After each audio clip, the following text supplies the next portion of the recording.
Hello, everybody, and welcome to Quest Q. Quick look. Yes, everybody's in the right spot. Clancy, good job. You get to get paid this week. Welcome, everybody, to what is, I'm thinking, going to be the finale of Danger at Dunwater, the adventure, the second adventure of the Ghost of Saltmarsh book, I guess. Um, Last time on Danger at Dunwater on the Quest Q podcast and Twitch feed, you all. We'll go ahead and just recap the entire adventure so far. So you guys were tasked with, from the council of Saltmarsh, you guys were tasked with heading out up the Dunwater to investigate what the lizard folk are up to, because they have been recently found to be arming themselves against some kind of threat. And they obviously want to make sure that Saltmarsh isn't going to be attacked by lizard folk here in a couple days. So you all were the recon force sent out to go find out what's going on. You were given kind of a variable reward.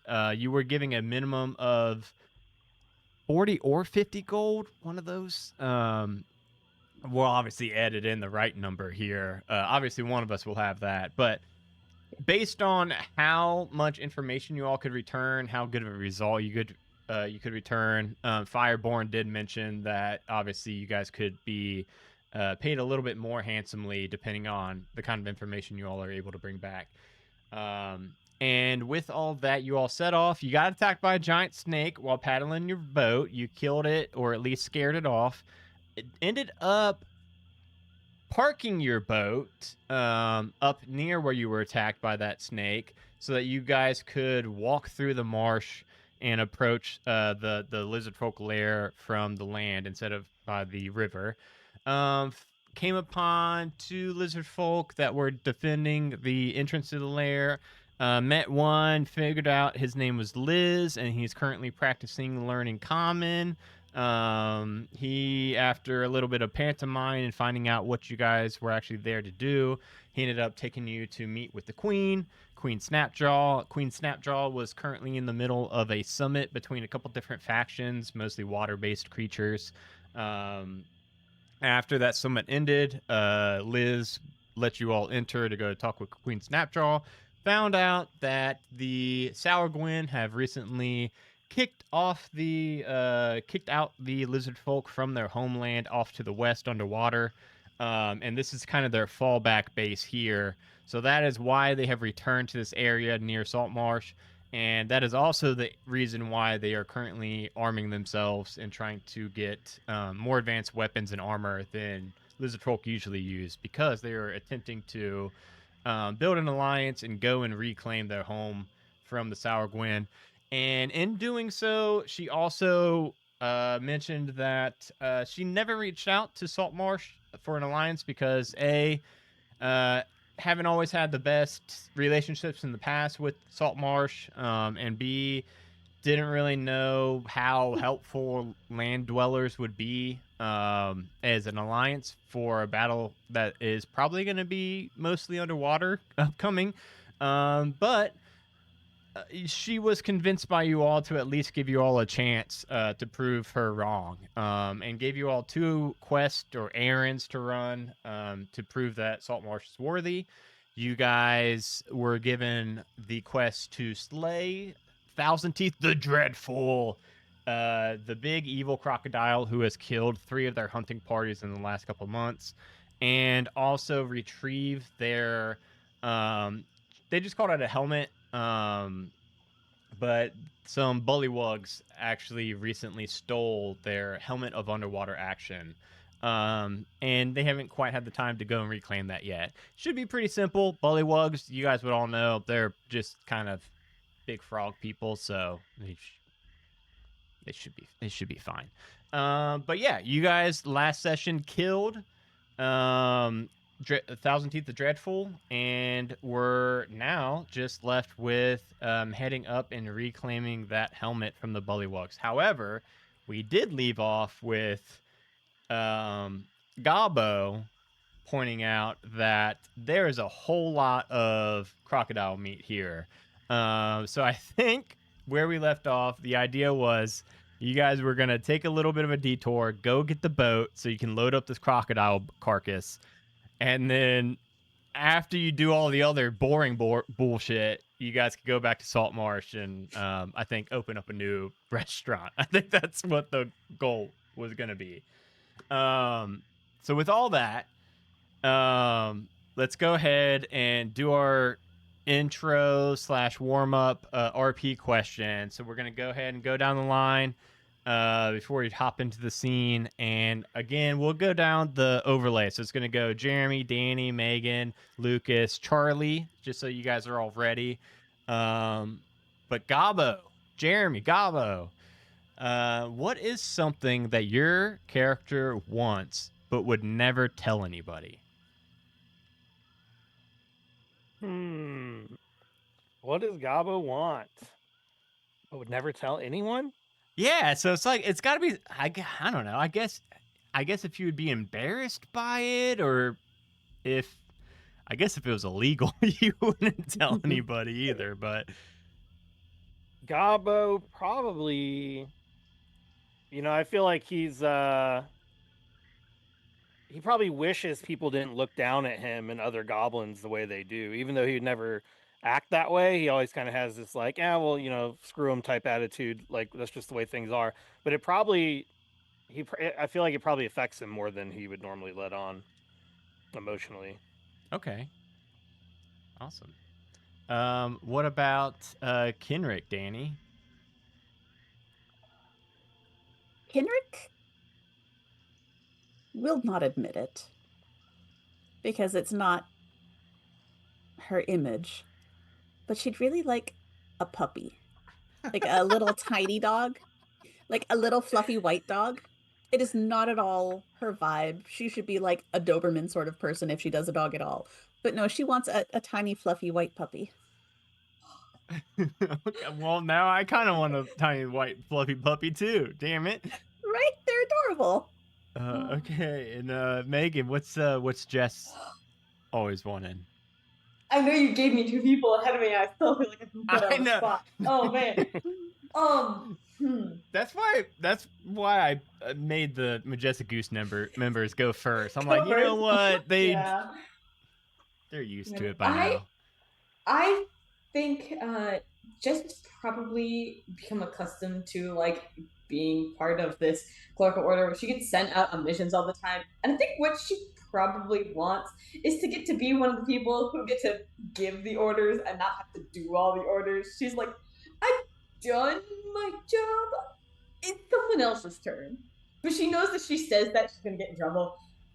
She wants to go up into like middle management kind of territory. Okay.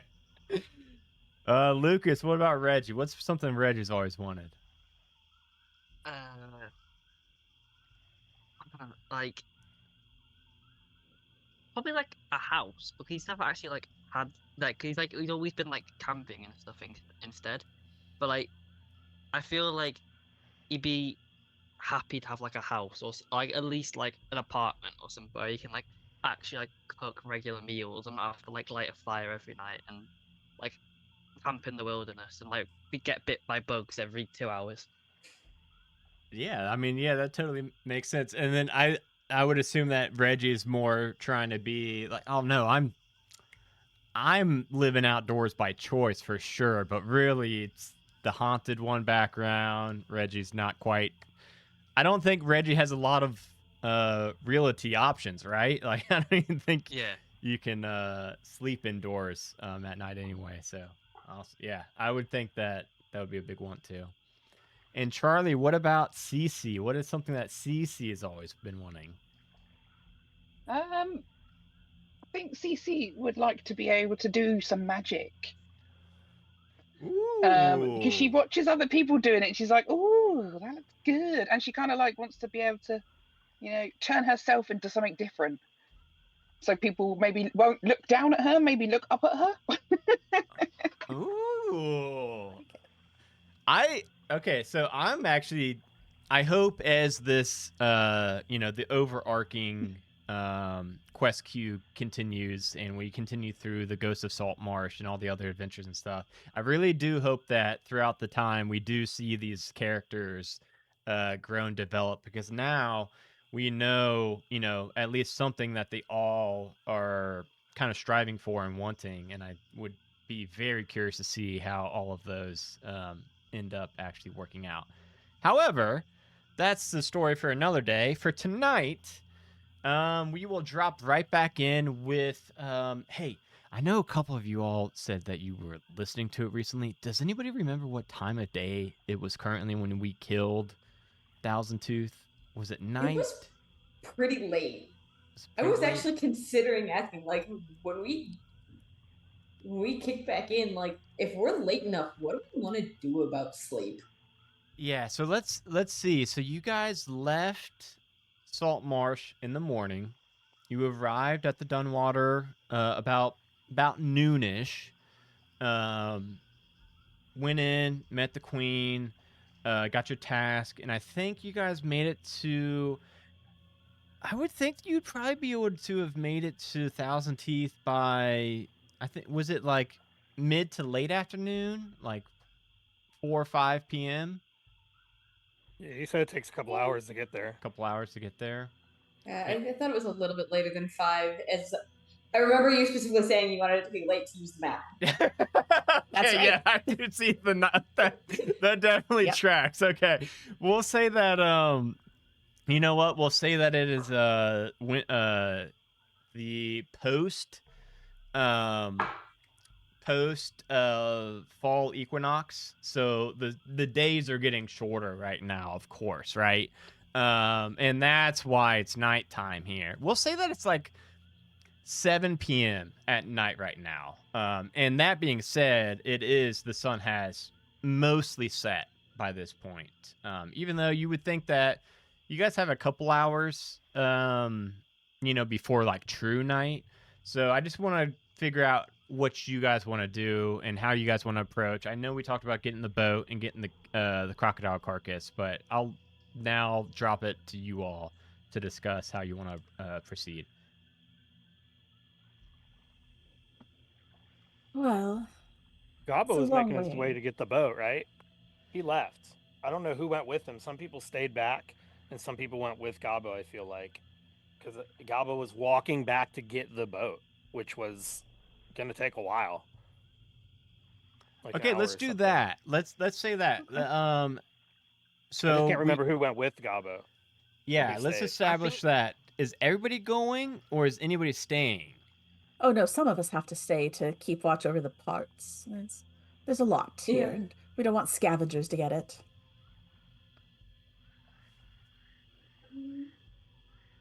I'll stay. I'm a bit hungry anyway. I reckon Cece would have gone with Garbo, just because for extra muscle, just in case. Okay. So we got the two goblins going. We got Kenrick staying behind. Jess and Reggie. You guys staying or going? I think think Reggie would make sure no one's alone. So they go in. So because I'm guessing it's gonna be either it's gonna be a 3 and a 2. I'm guessing. So I'd be probably with the 2. So wherever someone else, unless yeah, I'd be with the 2. So whoever like, say if Megan goes somewhere, like say if Megan went to the boat, I'd be staying back.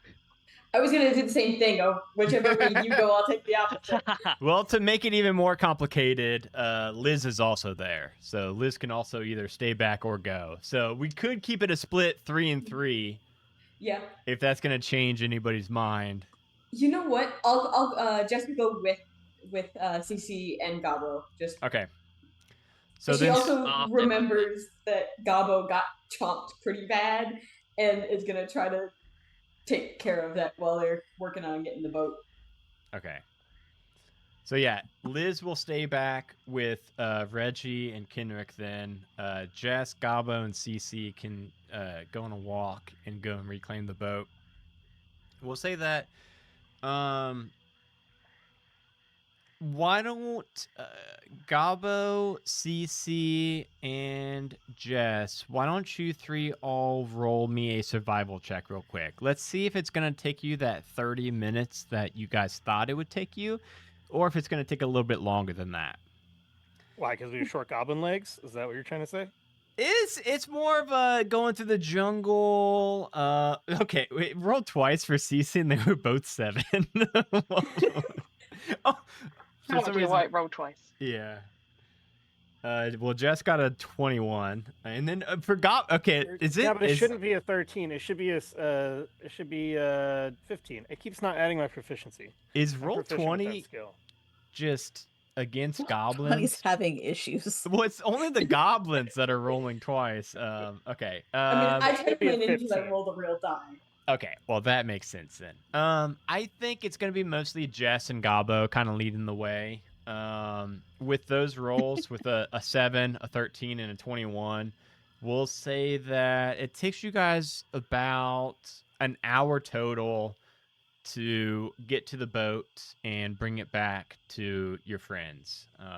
So only about an hour is gonna go by. Reggie and Kenrick and Liz.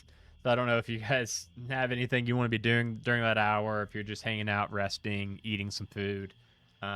But your 3 buddies will eventually come back with the boat, which now I guess I need to add the boat back to this scene, huh? Bam. Okay, that's a very tiny. It's bigger than that. Okay, there we go. All right, they're back with the So- boat. If we take that long, could the people that are staying back, is that long enough for them to get a short rest in? Yeah, they could. Yeah, definitely. So short rest, at least 30 minutes to in an hour, right? yeah, at least in the 5. I'm not caught up on the 2024 rules, but at least in the the OG 5e rules, it was 30 minutes to an hour. So I've always considered 30 minutes is enough time to take a short rest if you want. So yeah, we could do that. The other 3 wouldn't get the benefits, but probably still be helpful. Is that what you, Kenrick and Reggie, is that what you two want to be doing while waiting for the boat? Just kind of taking a short rest? Well, I mean, I don't really need one. Kenrick's feeling okay. How's Reggie looking? I mean, I've not lost any HP, so unless it does something else, yeah, Dang, I would need it. I need to I don't have any start. spells or anything. I need to start beating you guys up more. Is there any like cantrips No, you I can don't. do? That's I'll fine. just check. Gavo's probably. I've still got Speak of Animals out. Is there? I'm gonna know you. Is there any animals I can just speak? Well, to there randomly? was a fucking crocodile you just killed. Maybe And some that snakes. you could have, and some snakes. Maybe you could have. Maybe that crocodile was cool. We'll never know. Is I there, don't is there like think a he was. is there like a He is little cool. rabbit in the bush I can go talk to? Why don't you roll me a In the swamp? Like just any animal. Yeah, Just, okay. I do think if rabbits were hanging out here, they would be getting gobbled up by the dozens of snakes and shit. But why don't you let's see. Why don't you roll me a survival check to try to look around for animals and stuff. Survival. Also, we are gonna have to figure out this boat, because 17 survival check. Oh my god.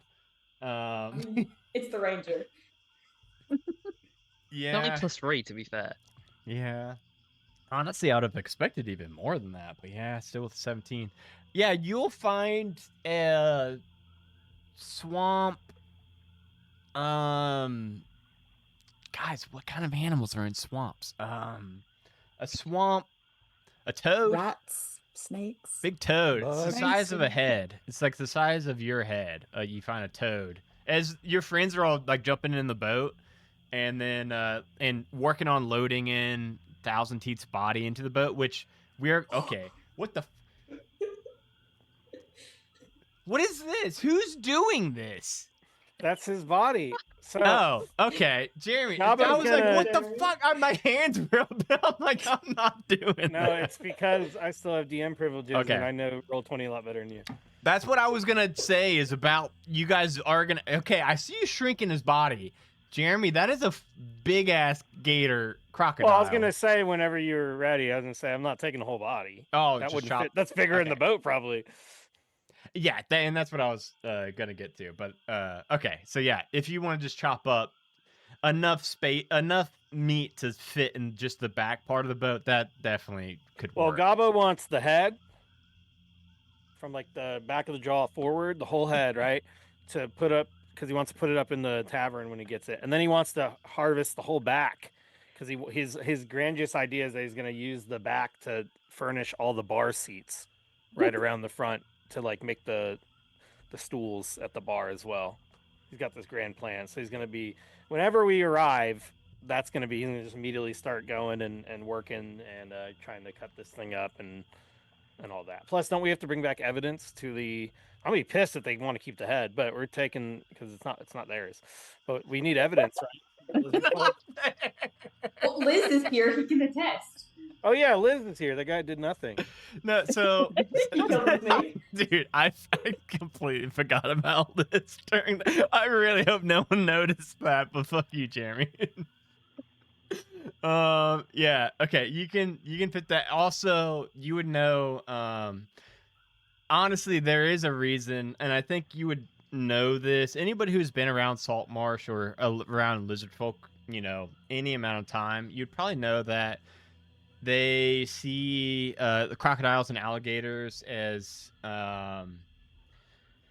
not actual like godlike beings, but they kind of hold them in high regards and reverence, right? And that's actually one of the reasons why they never set out this huge hunting party just to take out Thousand Teeth, because they actually don't like or can't like morally attack crocodiles and alligators. So that's why they kind of needed this you guys to go and do that for them. Which also explains why Liz just watched and didn't actually help you guys fight the alligator.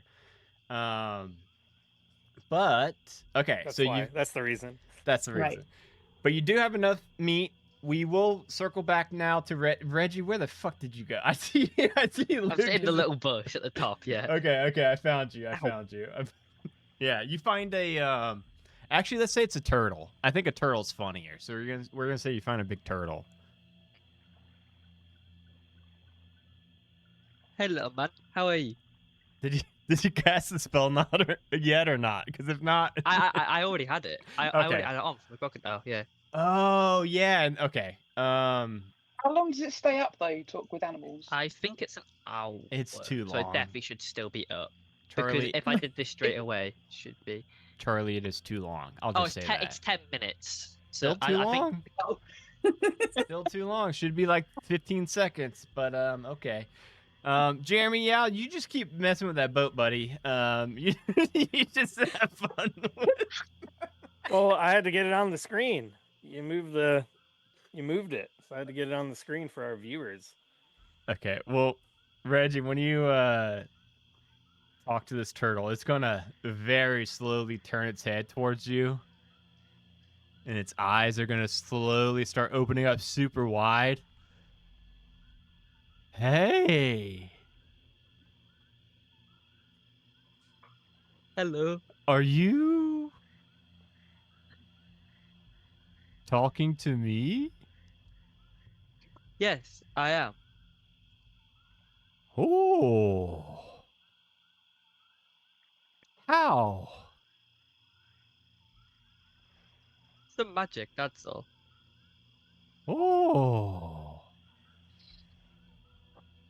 What's magic? Do I have like something I can do to show? Does detect magic like show something off? Would that like I don't think so. I don't think anything would be visible to anybody except for you if you cast that. You got any like cantrips? Something you oh could wait, just- phantom Corey, phantom sound. You can create an Oh my god. inspirational sound that originates from a point of your choice within range. such as the rumble of thunder, the cry of a raven, or ominous whispers. And I think I just do like I make like turtle noises like right behind him and see what he does. Oh, dude! As soon as you do those turtle noises, his entire 4 legs, or do they have 2 arms and 2 legs? I don't know. I guess 4 legs or 2 arms, 2 legs, whichever one is accurate. We'll keep that one. We'll edit out the wrong one. Tail and head, all 6, go right into its body, and the shell. It goes in so fast that the shell's like spinning on the ground now. It was sitting on a rock. You scared the fuck out of this thing, man. Hey, that was me. That was the magic. I made those noises. You'll poke it just his head out a little bit. Oh, that's magic. Yes, it is. Do I have anything else I can do with these? That magic sounded like Earl. Who's Earl? My uncle. Where is he? I don't know. Where's your uncle? He's a long way away. He's all across the river. I don't think we need to worry about him right now.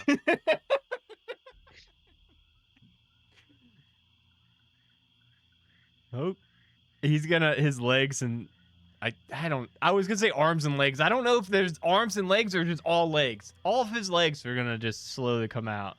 And he's gonna stand up. Well, nice meeting ya. He's gonna start walking away.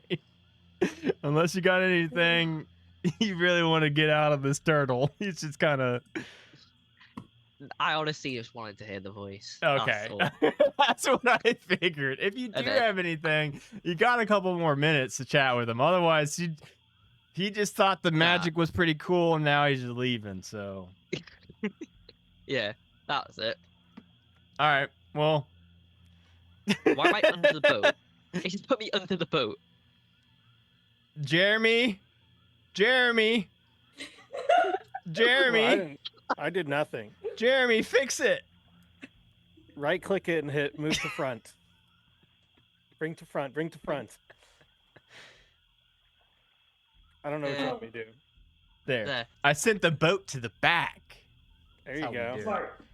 I think Liz is gonna look at this boat that is very fucking full with all of you guys and the crocodile head. Swim, and Liz is gonna point at himself. Swim, I thought your name was Liz. swim, and he's gonna push the boat out into the water. Okay. Just to give you guys a little bit of boost. But he is going to be swimming alongside of the boat. And now, Okay. now that he's in the water, like, and you guys start paddling, you realize, like, oh my God, lizard folk can swim fast as hell. Like, he is very easily keeping up with the boat as you guys are going. Okay. Okay, so now is the plan to go to King Guppy and get the helmet back. Or is- Yes, Okay. that's the other thing we have to do, so we'd best get it over with. Although it is rather late. Do we want to travel through the night? Get Yes. there all sleepy and stuff? Or get eaten. All right, To- I don't want to be eaten. Not out here, anyway. Why Yeah, don't what if- we? What if they steal our loot here?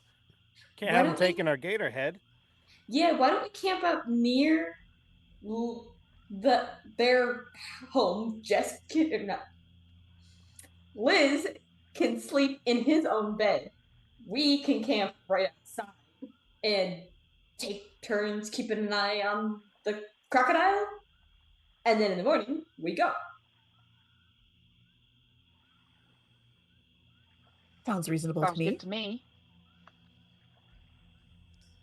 Yeah, I mean, we can just take this right back down the river, and yeah, that seems pretty good. I mean, we know it's not too far. We passed it on the way back up here. I know we still have to go get the what was it we were going to go get? I've forgotten. The crown thing. Yes. So the bullywugs, which are just little frog people, have recently stolen the. They were just calling it a helmet or a crown or tiara. It is technically it is a helmet of underwater action, and I think the queen would have probably explained a little bit more about it and told you visually what it looked like, so that you guys don't just get there and just grab any kind of hat and then come back home. Yeah, so it is. It was stolen by the Bullywugs a couple days ago. They haven't had the manpower to send out any kind of hunting party to go and reclaim it. Other than that, you guys would know, bullywugs are kind of plentiful, but also aren't like the greatest threat. They're like a third of the size of a lizard folk. And other than that, I think you guys would just know that they're big frog people that live, in the marshes. Now, I guess the real question is, Liz, are you coming with us for that too? Like, do you know where these bullywugs are? Or I don't want to be wandering into an ambush or something. Bullywugs. Right. Translations. Liz, are you coming with us to see this King Guppy and retrieve the headpiece? Or are you staying here with your folks? Liz looks. He is so intently trying to follow your entire train of thought, Kenrick. It looks like by about the third or fourth word, he has completely lost it. But he is still nodding up and down. Now, she does speak his language. Oh yeah, okay, Yes. yes. Oh yes. goddamn. Okay, retcon. Yes, that's why she's translating. Oh yeah. I'm gonna go with you guys. Yeah, for sure. Yeah, he'll say in Draconic. All right. Oh, I know where it is. It's not that far from here. All right. Well, we're going to need to take a rest. Do you have a place where we could sleep? He's gonna point in the bushes where Reggie was just talking to the turtle. There? No, we're our plan was to return to your home for the night. Drop up, show the proof of the crocodile, alligator, whatever it is. Slumber party? I suppose we could do that. Slumber party! Oh. Well, friends, she switches back to common. Unfortunately, that last thing he just shouted translates to slumber party. So, that's apparently the plans for the sleeping arrangements this evening is a slumber party. Sorry. I'm so up for a slumber party. Oh, excellent then. All right. All right, I think in that case, if we're doing the slumber party, we will go ahead and so like I said, it was roughly 7 to 8 o'clock ish at night, getting a little bit later. I think with you guys coming to Thousand Teeth's lair from the Lizard Folk lair, we mentioned it was a couple hours, so we'll say that you guys can get back to the lair around like 11 p.m. at night. So it's getting pretty late. I don't think you guys are usually like night owls or anything, so you're probably pretty sleepy at this point. But Liz will show a point where you guys can anchor the boat up right outside of you're now noticing that, like, if you guys would approach the Dawn Water from this vantage point earlier, you guys pretty much came from the opposite end of the Dunwater coming back this way. So the river that you guys were initially on back on night 1 and 2 was coming up from Saltmarsh from the west, and now you guys are coming from the east to get back to this lizard folk lair. Yeah. Now he's gonna. So Liz, even though whiskey, you're not whiskey tonight. Not whiskey You're tonight. Kenrick tonight. Even though Kenrick is able to speak Draconic, and Liz knows that, Liz is still going to, he's trying to practice his common. He's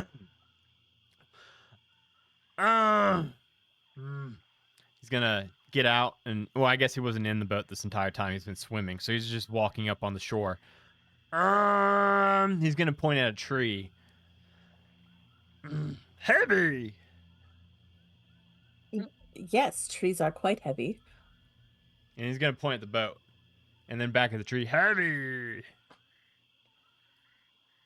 Oh, so would you like us to attach the boat to the tree so it doesn't drift away? Is that the plan? Looked like he was following you for a little bit, and then She will speak in Draconic again. Okay. Right. Yeah. Tree, Just yes, tie okay. it. The tree is real big, so it's not gonna rip off the tree. In case you guys were Okay. afraid of that, Well, I tie your hadn't boat considered to it. that, but Well, it happens. It can happen. I imagine it does from time to time. Right. So we can tie the boat to the tree. All I'm gonna right. have to start using a different accent when I speak in Draconic. Because I completely forgot you could. But yeah, okay. So you guys can type the boat, and then Liz will. All right, follow. And he's looking at you, Kenrick, to see if that's the right word. All right. Yes, let's all follow. All right. So Kenrick will lead you all through the entrance to the lair. There's two guards again, by the way, outside this gate. Obviously, one's not Liz anymore. He kind of give them both a head nod as he walks through, and he's gonna take you through again. When you're walking through this lair, you're noticing like it is, it's pretty well maintained, pretty well kept. I don't know if any of you had any kind of like prejudices against lizard folk or anything, but you may have thought they were, a little bit more, a little bit less like developed and stuff, especially when it comes to their homes and how they live. But it's like a really well lit area. There's plenty of torches lining all the walls. You guys can definitely tell that like it's an organized area. He's leading you through, and you can see like a little barracks area. And we'll keep walking. You'll see where the chow hall is, where everybody eats and everything. Liz room, and he's walking with a pep in his step. Like he's excited for you all to see this. And he's eventually going to get to this door with a very thin, crappy wooden door, and he's going to push it open. Inside, you see it's just a lot of straw on a stone floor. Pretty much wall to wall, just all straw. Are we doing sleepover here? Sleepover, slumber party. Oh Lord, we're expected to do the slumber party here. It'll be fine, I'm sure. Used to this. This is a bit like home. Oh, lovely. Hey, I don't mean to be a pain, but could we like maybe bring the crocodile in here? Just so, like, I'd be kind of upset if some of them scavengers ate it in the night. And based on my limited experience in the swamp, that seems pretty likely, to be honest. Yes. I mean, I can go grab it, but bring the crocodile inside, please. Yeah, it's gonna I'm gonna probably need some help. If someone could help me with that, because Liz is gonna look like he's gonna slap his face. Ooh. Dum. Yeah, forgot crocodile. And he's gonna go. Oh! He's gonna point at everybody except for Gabo. Settle. And he's gonna start walking with Yes. Gabo and making sure that the rest of you all are like, getting comfortable. Huh? He's eyeing everybody, making sure everyone's to everyone's liking, everyone's having fun. I've never had a lizard folk sleepover before. Has anyone else? I don't think I've ever had a sleepover, period. Oh, it Well, basically, you don't sleep. You stay up and gossip, and you can braid each other's hair if you'd like. It's not Okay. required, but it's a thing that often happens. Sometimes alcohol is involved. You know, when you're an adult doing it, not when you're a child. It shouldn't be. Well, Okay. Liz will go out with Gabo, and the two of them will attempt to bring in this big crocodile, so it doesn't get. I know. So, Gabo, I know you had two kind of goals with this. You wanted to one prove to Queen Snapjaw that you killed Thousand Teeth, right? Mm-hmm. And then two, you wanted to obviously save the meat for yourself to cook it. You think Well, he right wants to now? use the head to put on his restaurant. Yeah. Up on the wall. Well, just like, so you have some context because obviously now that it's just you and Liz, the communication's gonna be very limited. So I don't want to try to convey all this in conversation with Liz's tongue at the moment, but you would be able to tell like it's pretty late right now, right? 11 o'clock at night. I think we established by the time you guys get back. So you think the queen's probably asleep or at least in her chambers or whatever. B, Liz was there the whole time, so you also would realize like, oh well, like if the queen doesn't see this crocodile head, it's not going to be the end of the world because Liz will be able to vouch for you guys, right? And be like, oh yeah, we definitely they fucking chopped his head off. But I just No, wanted to Gabo make just doesn't want us to come out in the morning and a whole bunch of scavengers took it all. Ate it all. Yeah. So I know there was the two reasons. I just wanted to make sure, like, if for whatever reason you guys don't get to show the queen this head, like Liz will be able to back you guys up. Yeah. Just so you know. Just so that like if you guys woke up in the morning, like depending on what your plan is, like you wouldn't have to like rush the head over to show the queen before you guys go out and do the bullywug stuff. But Okay. But I think between you and Liz, you guys could carry because it's not the full crocodile. If it was a full crocodile, we would definitely need, Cece's help. We would probably need the whole party, honestly. We need a bigger boat. We would definitely need a bigger boat. But I think with you and Liz, I think you two can carry the the head / top portion of this crocodile into the slumber party. Nice. Are we taking it to the slumber party? I just realized it is just a room with a bunch of straw on the floor. So I don't know. I'll let you do you, Gabo. Yeah, I think the door opens and then you all see a gigantic crocodile snout pop its way through, and then you look and it's Gabo trying to carry, like using all of his might to carry this thing. Piggyback! He's like in it. He's like inside it, where carrying it over his head, and it's like literally the size of him. And then the back part that has been rolled up, and that's what Liz is carrying. I just figured I should bring it inside, so Right, yes, snapping yes. turtles or whatever don't get to it, and all that. So I don't have time to properly tan it all and No, that's dry rather and time cure consuming. it. So just wanted to bring it in here just in case. Liz, can we leave the crocodile here tomorrow? Yeah, definitely. Great. We can leave it here tomorrow so we don't have to drag it along with us. We'll just pick it up on our way back. Save some room in the Okay. boat. But I just want to make clear, this is ours. Okay, you can't just like have it now. Like I know it's your god or whatever, but now it belongs to me. Of course. Saying. Right. The crocodile is ours. Please do not give it to anyone else or eat it yourself. Oh, we would never eat a crocodile. Are you crazy? Okay, good. Yeah, that's good because first of all, it's not cooked. Second of all, that would suck if we did all this and had no crocodile to show for it. That was a lot of work. it was, yeah.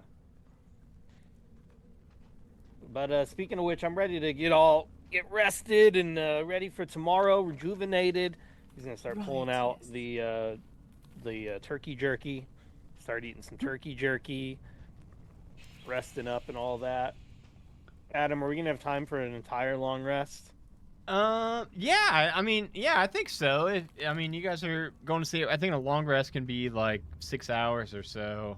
So yeah, definitely for having a slumber party, you guys are going to be good to go. I'm also fixing up the overlay real quick, but We that's don't okay. have to sleep for that whole time, right? Correct. Yeah, you guys can, do whatever you want. You just need to be somewhat relaxing, you know. Right. I am definitely going to paint Liz's toenails. Okay. And Okay. anyone else that would like it. Gabba's gonna drink some of the rum he carries around for flambeing things. He has flambeing rum, and he's just gonna be hiding it. Drink. He doesn't have enough to go around, so he's just kind of in the corner drinking his flambeing rum. Okay. Only for you.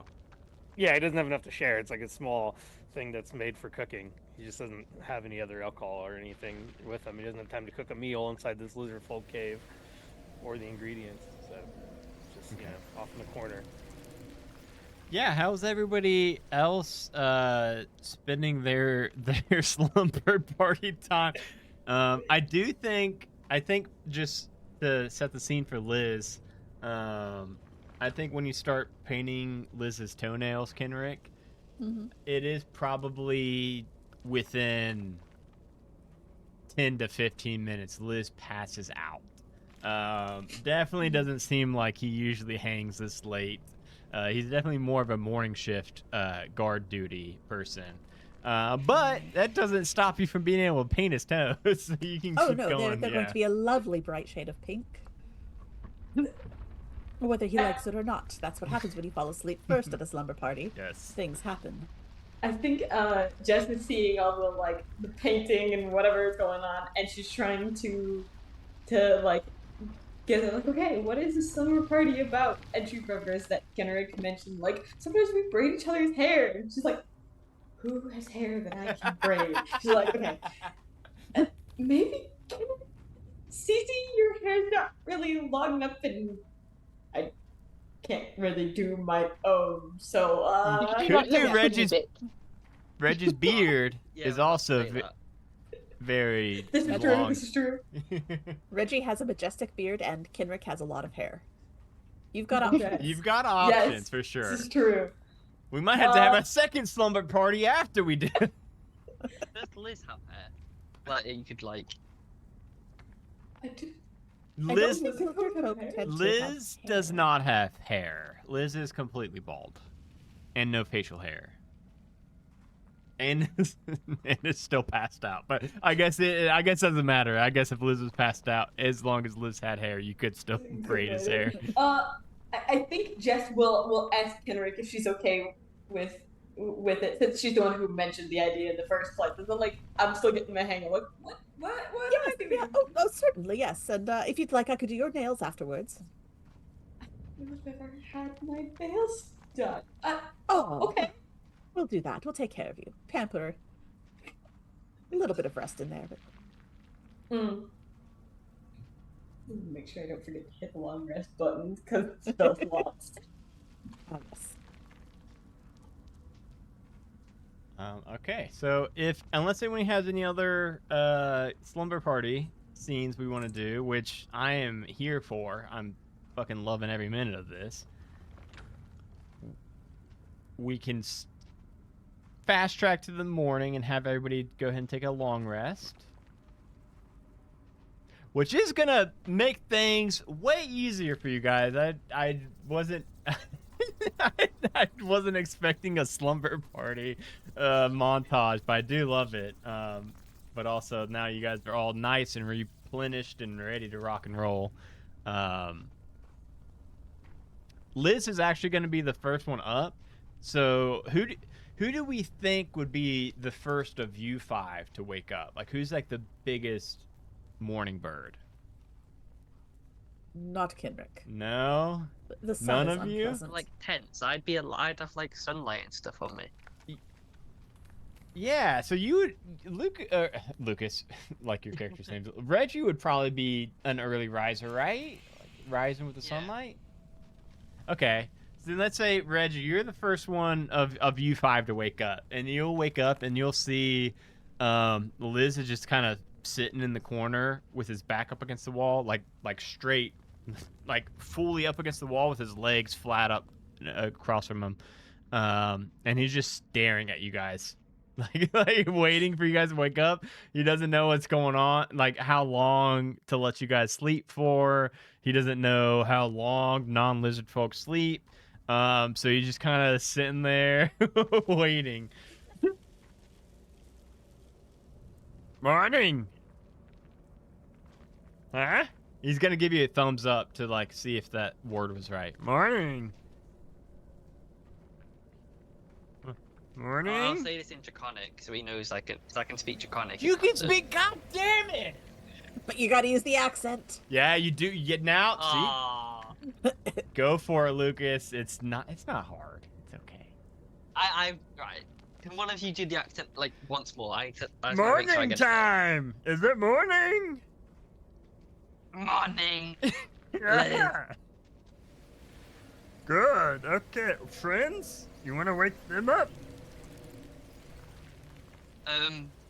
Or I they will need more use- sleep. He's gonna point at Gabo and CC. Wait, Do they need a lot of sleep, the little ones?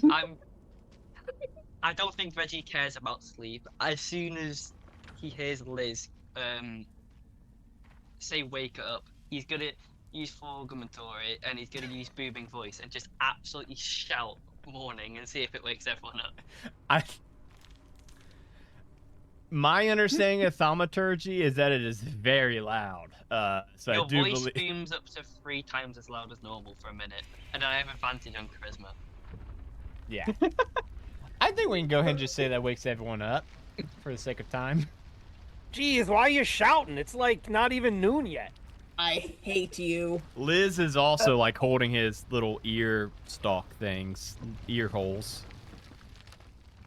I think Gabo has been thinking about multiple times, like, he can just sneak into that other room where the incubating was going on, get some of those eggs, make everyone a real good breakfast. But he's decided it's probably not best for what's going on, because they'd probably be very upset. Those But eggs just the did fact smell that there's good. literally a room very close by with a whole bunch of real big lizard folk eggs, he knows that could feed everybody, just like 1 or 2 of them. But I mean, you could cut off a he couple. refrains. Gabo refrains from that. Yeah, I guess he could start got cooking the a little bit of the big- gator meat for breakfast. Yeah, you got the big gator. He'll cook a little bit of gator meat whenever he gets up. Hey, you want some of this, Liz? Change your life. No. Are you sure? It's No. like pretty good. No. Okay, don't starve yourself or whatever. Go eat your bugs or whatever you eat for breakfast. I don't know what you eat. What It do is- you eat it for is- breakfast? Bugs. What about Reggie will like just- fish? Reggie will just throw Liz some of the rations he has in his bag to see if he will eat that instead. What? I guess I wonder what I wonder what the rations, like the D&D rations, actually are typically. Probably Are depends where they- you get 'em. Including jerky, dried fruit, hard track, and nuts. I'll Yeah. say it's nuts. I think he would eat all that, honestly. But yeah, so whatever you throw him, he'll eat that for breakfast. Because it definitely looks like, as you do that and throw this food to him, and he's like scarfing it down, it seems like he definitely also skipped breakfast just to kind of watch over you guys, make sure like everyone was okay when they woke up.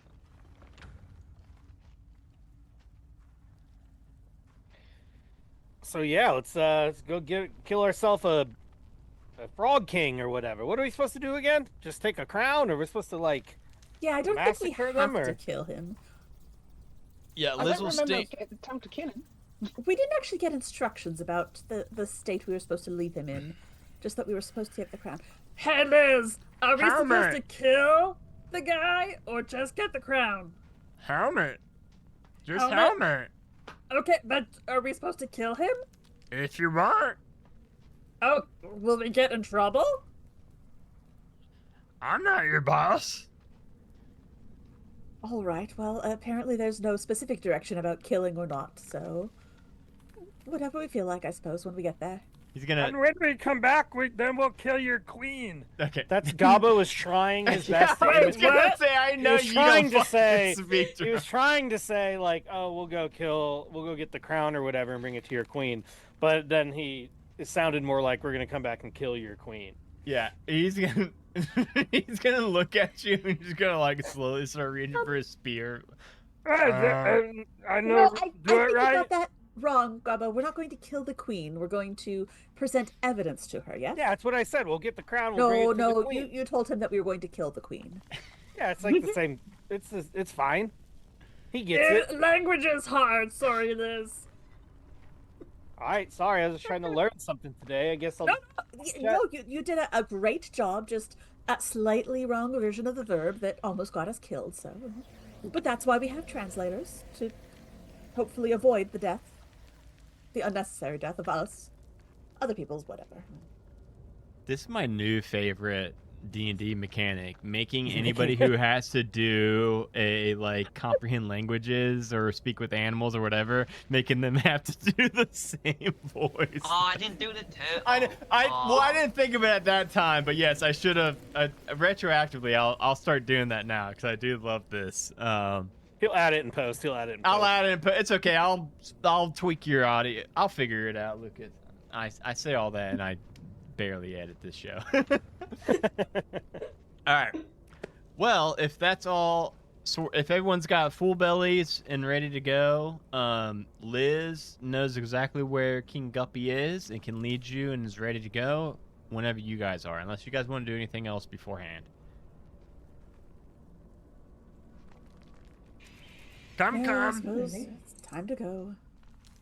All right, Yes. now Liz, I'm gonna leave this crocodile here, and I'll be real pissed off if we come back and anyone messed with it.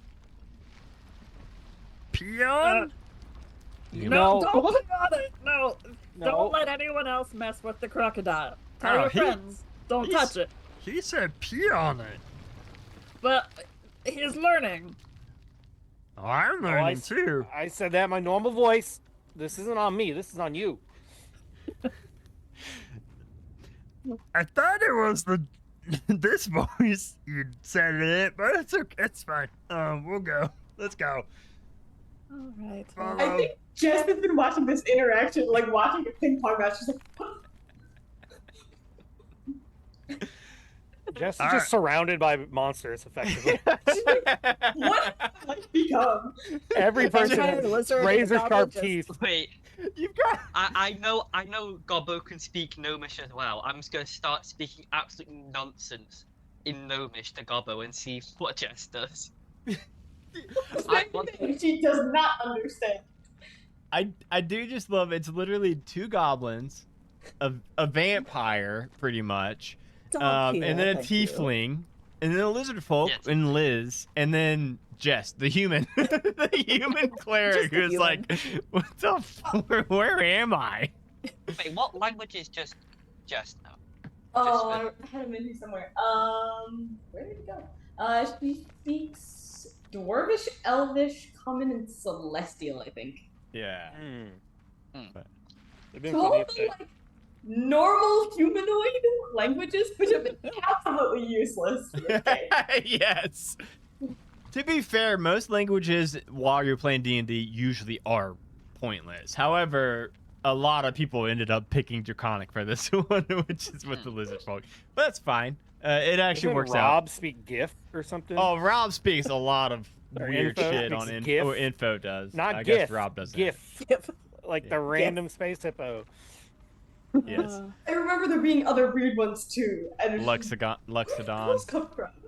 That comes back into play in like episode 75. It's okay. It's not a big spoiler. Anyway, let's go ahead. All right, you guys. Liz will escort you back out through the hallways. It's definitely a lot busier in the morning. This entire lair.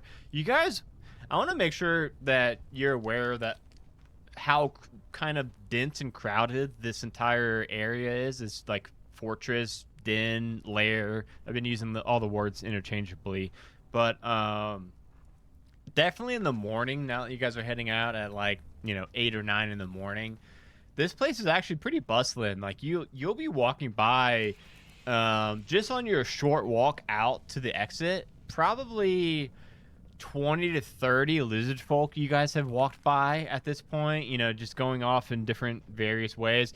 With Liz escorting you guys, they don't even really pay you guys any attention. Even you guys, you know, being goblins and, and a vampire and tiefling and a human, like, they don't really seem too bothered that all these other, you know, races are in their home. As long as you guys are with Liz, of course. But he'll lead you guys back out. And when you guys get outside and, like, near the boat, he'll look and he'll say, again, he knows that some of you guys can speak Draconic, but he's trying so hard to, like, perfect his, I think I just said that you guys speak Common. I meant you guys can speak Draconic. But he's so hard trying to perfect his Common that he is still going to be, he's going to point off in the distance of, like, the swamp area, not the river. Bullywugs. And he's gonna point at the boat. No We have to boat. walk. No boat. Oh, please, boat. No But boat. we can walk. Walk, yeah. Yeah. Fine. Walk. And pointing right at Yeah, UCC. walk. Smart. How far? How far? He as soon as he pointed at you and said smart, and then you asked how far, he's gonna. It looks like that meme with all the gears turning in his head. He's like, how far? How far? He's trying to figure out what that means. How far? Three. CC Three. can also speak Draconic. So Do she you probably will go, really? How far? How far? Oh, it's like a. So before you speak Common, he's trying to figure out. And he's like 3. But then when you start speaking Draconic, Oh, God, you can speak it too. Oh my goodness. I don't know. Maybe like 3 kilometers. Yeah, I mean, How I'm far? so mad when I Don't tell you understand kilometers. How many minutes? Probably like. It's pretty swampy, so maybe like 45 minutes. Okay. Do we need special shoes? he's barefoot. He looks down at his feet and he's barefoot. No. No. Oh, we go barefoot. Yeah, barefoot. All Okay. Feetsies. He's gonna point at all of you guys. feetsies. Feetsies out. No, Okay. you have to pay for that.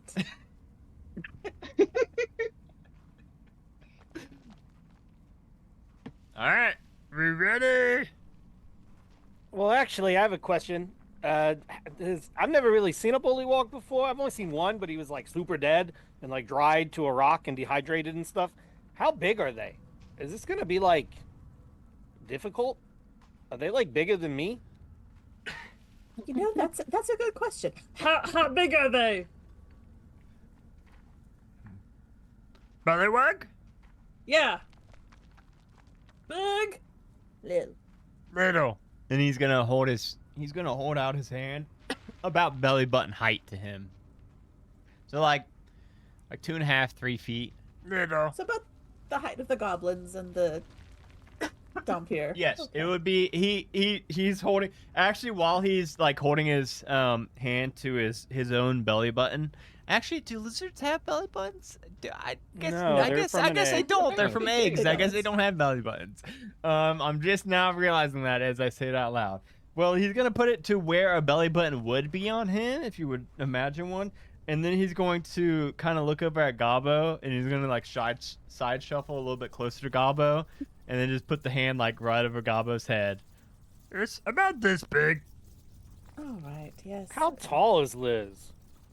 Liz is pretty tall, probably like pushing 8 feet. Not quite 8 Oh, feet, Fly. but like Terrifying. 7.5 foot. Like Ooh, fucking he's tall. really tall. And Can I it's, also just say, it's much taller than the other lizard folk you guys have seen. Like, so, oh, like okay. yeah, no, it's not like all the lizard folk are this tall. Like usually tall. they're in like 6 foot to 7 foot, like 6.5 foot tall This is lizard just folk. the one guy. This is the like, this is the one guy that for some reason is like a head taller than anybody else, and nobody's mentioned it yet. But now it's like, what the fuck? Now that we see all the other lizard folk in the morning, how big. Yeah, now you're like, why is Liz a goddamn giant? I just want to say, based on your portrayal of these lizard folk so far, Sultan's like a genius. Well, it's not that. It's the fact that Liz is trying to learn Common, but all of you fuckers can speak Draconic, so it keeps making them be able to talk. But like, so when he's Gabo talking cannot. so when he's talking in Common, he's not that dumb. It's that he doesn't know the language that well. You know, he's not.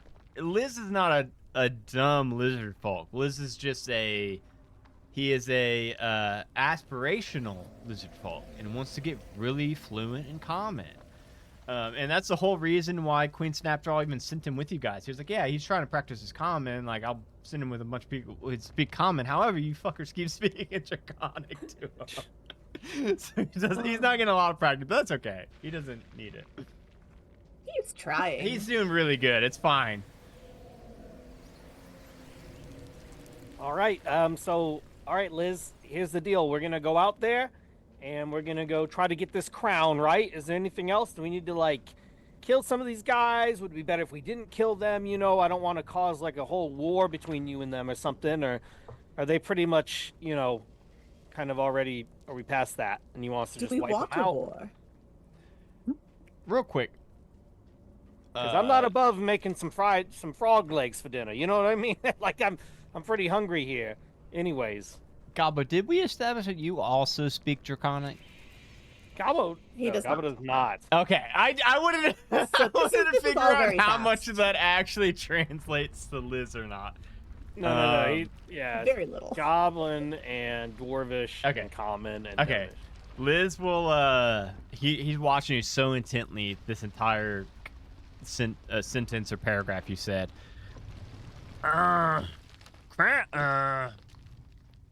He's gonna point in the distance where he said that the bullywugs are. Hat. I don't have a hat. No hat. Oh, This is a pot. they Ding, ding, hat. ding, ding. They hat. Yeah, I mean, if they get too close to me, I'll smack them in the head with this thing. But it's not a hat. This is a cooking pot. It's like my armor, so no one shoots me in the head with an arrow. Hat. Hat. Hat. Does anyone Yeah. else want to butt in on this and help? Or just... Gobbo, he means Yeah, this the is crown. entertaining. I just started talking to him in Gnomish. Okay, I'll start talking Gnomish as well. You know what? Yeah, I'll join in. Jess just puts her face in her hands. She's completely lost. Listen, Liz, speaking Common can at least like put together bits and pieces. Gnomish hasn't even started this Duolingo yet, so has no fucking clue what you guys are saying. He's gonna look for a while as you as Gabu and Reggie go back and forth having this Gnomish conversation, and he's just gonna slowly turn back towards the direction he was pointing.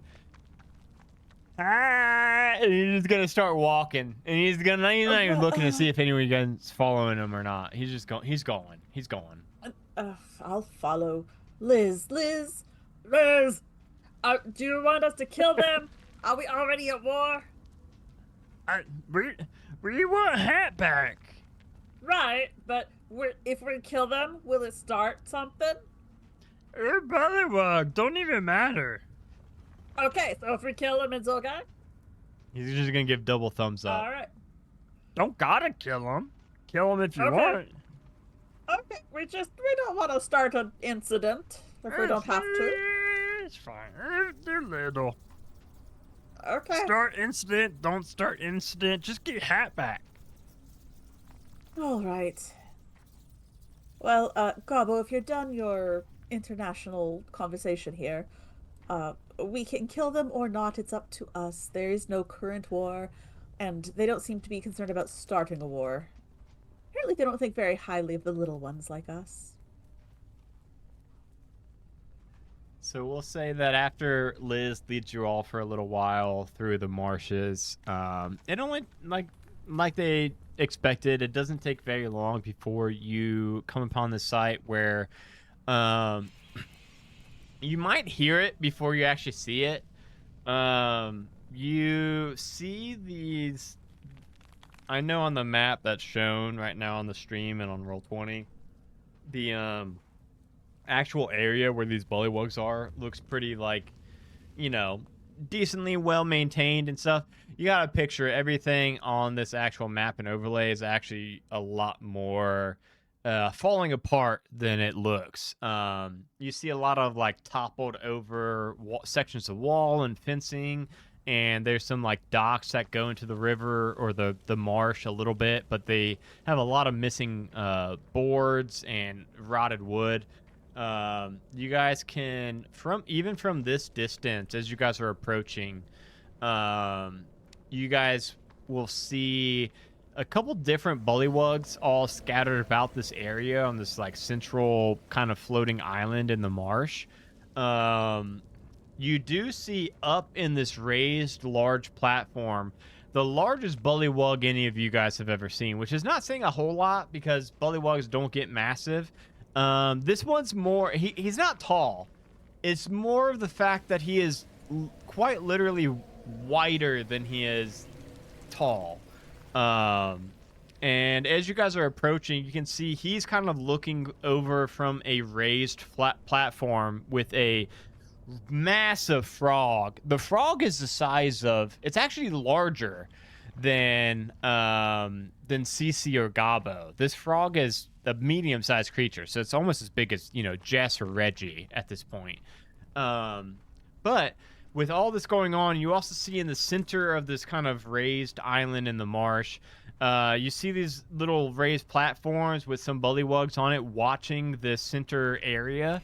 And in that center area, you see these two bullywugs. One that's like very, you know, squat and kind of wiry and you know, like reedy looking and just fast and bouncing back and forth. And then you see one of the bullywugs that's a lot more stout. He's moving a lot slower, but he definitely seems to have like the size advantage of the two. And as you guys approach, I'll let you guys, you know, get far enough where you can see and hear what's going on. It looks like they're all very distracted and watching the two bullywugs that are in the center at the moment. And these two bullywugs are kind of like circling each other. They don't have any weapons, but they're both like raising their fists like they're boxers, very bad boxers, kind of, you know, waiting for a fight. But even if you take just 30 seconds to watch this, you'll notice that they're just kind of circling each other nonstop, and they're kind of trading insults. Like one of them, the skinnier one said, "You smell like a fish that was inside of another fish."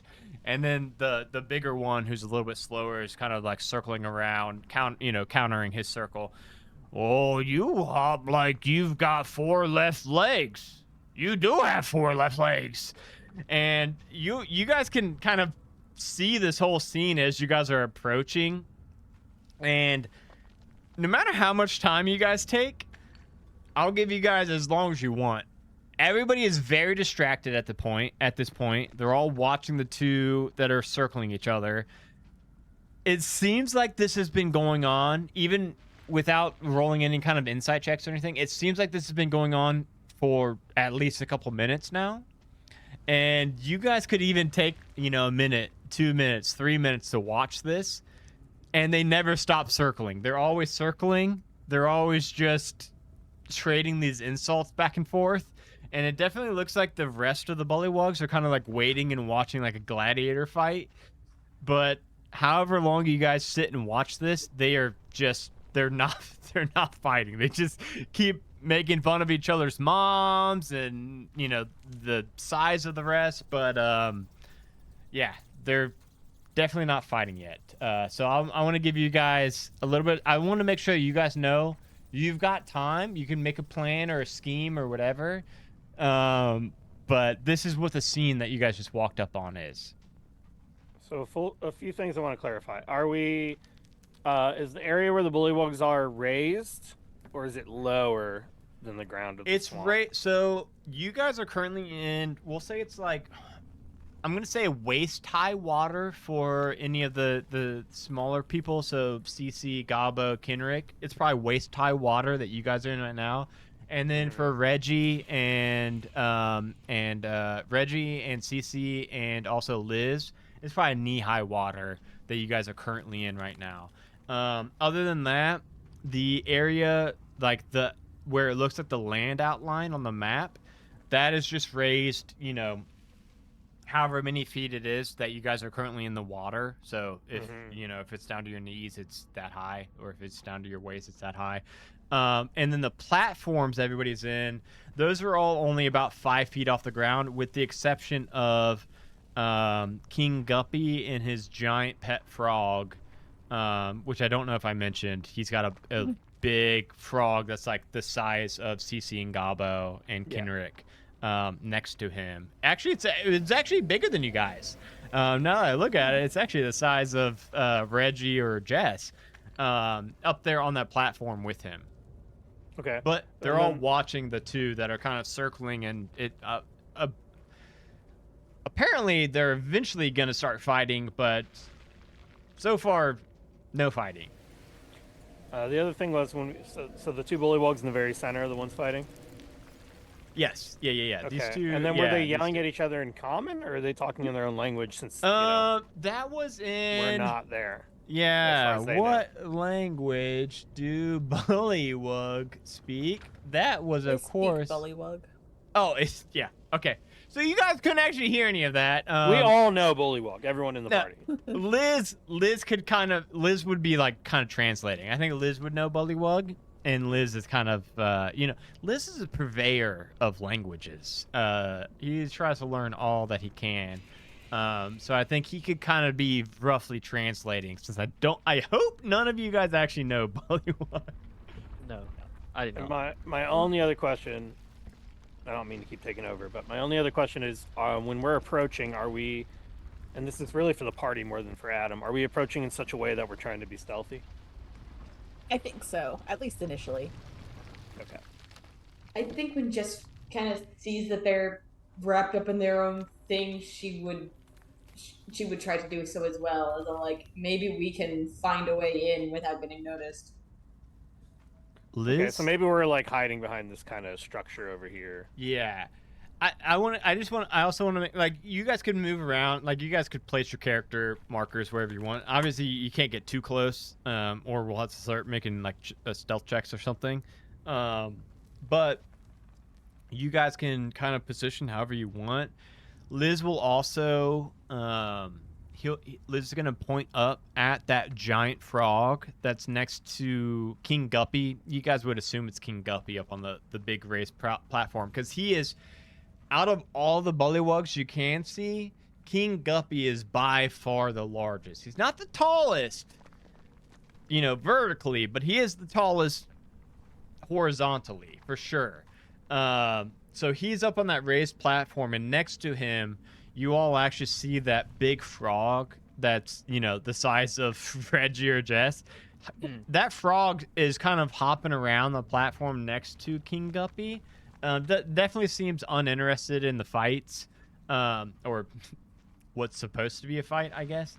But Liz will point at that frog, and he's gonna point at it, and he's gonna rub his belly. Hat.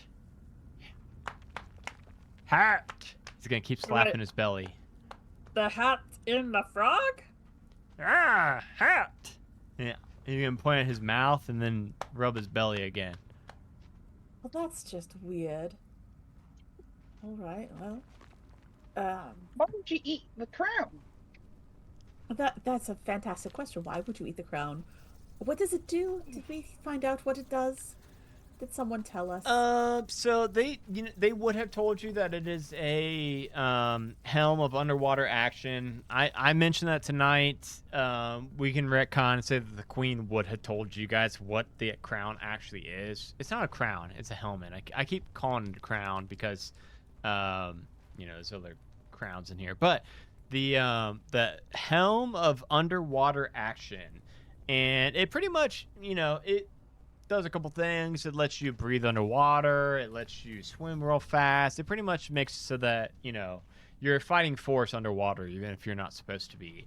So you don't think the frog is, like, getting any of these benefits or anything from from eating this crown. You think it's more of a where this king keeps his storage of his valuable items instead of using like a chest or a lockbox. He just feeds it to his frog, apparently. That's such a strange place to keep things, but well, I suppose to each his own. Weirdo.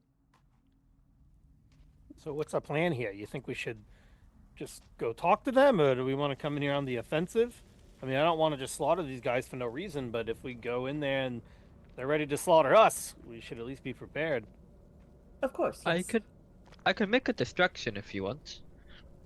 Oh yeah, what kind of distraction?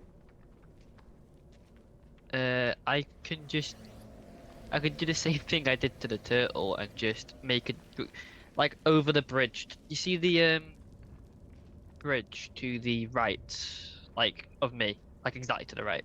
I can like use phantom sound and like play a noise over there. Yeah, that bridge that you just ping them at them, and like see if they like all look over there, and we could try getting the other way. That's quite reasonable. It seems like a good idea, but what do we want to do once we get there? I mean, even if half of them run to the other side, are we about to cut this guy's stomach open or something, or what's the deal? Well, it's just a frog. We could kidnap the frog. We could kidnap the frog. Oh yeah, kidnap him. Hey Liz, if we kidnap this guy, that'd help you guys out a little bit, right? That'd probably buy you some political influence. As he's saying that in common, I'm sure those are all real big words for Liz. He's not even gonna he's not even gonna like try to figure out the fuck you said. He's gonna look over at Kenrick. Right. If we kidnap the frog, is that a good... If we kidnap the frog, is that a good thing for you? Will you get some political influence by having the Bullywug King frog? I mean, we'll have the crown back, so yeah. That's all we really need, so I guess if you just get the frog, we get the hat. Okay. I guess we're kidnapping the frog. You think that's a good idea? Is the frog that big? Is it gonna try to... Jess is standing there thinking, like, if with the frog that big, is it gonna try to eat the goblins? But halfway through, she realizes it, and she's like, you know, let's not ask that one. Honestly, if Gabo dies because someone eats him, he probably deserves it. Actually, that's a pretty fitting death to Gabo. Getting He's eaten eaten after. quite a few sentient The beings. chef has become the meal. Right, Maybe the so menu. we're going to try to kidnap the pet frog then. Wait a minute. So the Cool. frog, the pet frog ate it? I thought you were saying the king ate it. No, it's in the pet frog's belly. Oh yeah, we'll just go over there and gut that fucker, and I'll go ahead and chop him up, and we can eat ourselves a nice dinner tonight. I thought we were about to murder this king or something, and then. Oh kidnap no, we just need the frog. It's a big frog, but Wait, how do you ping? I forgot to ping. Oh, wait, I forgot when you ping. That is the frog, right? The one I'm pinging, like the one they're on Yes, about. yeah. Bottom left. Okay. Bottom left.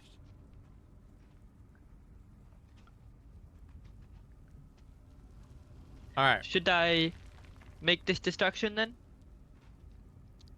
Yeah, so it sounds like right now the plan is distraction on the bridge to the north.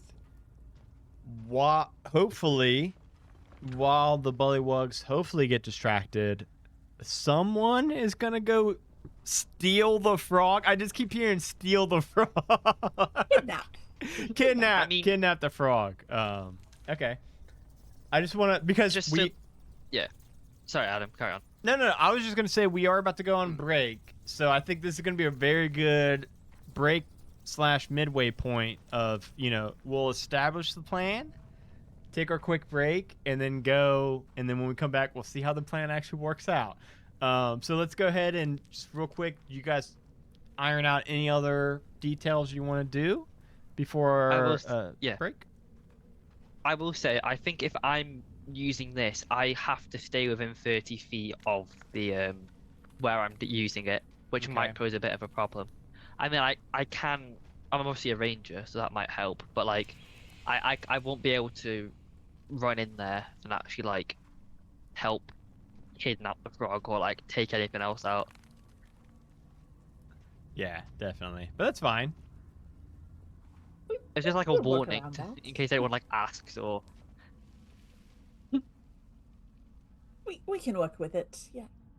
Besides, we don't all need to go in there. That just looks more cumbersome anyway. Yeah, so what is going to be the plan? Say Reggie throws off this big distraction, and it does distract the majority, if not all, the bullywugs. Like, what's the plan? Like, who is actually going to be trying to go up and kidnap the frog? Frog nap. Who's doing the frog napping, I should say, yeah. Well, Liz is the one who's closest to the frog's size. We could just make him do it. Liz would definitely, attempt that for you guys. Did we see how he performed in the last battle though? Like he didn't hit a single strike.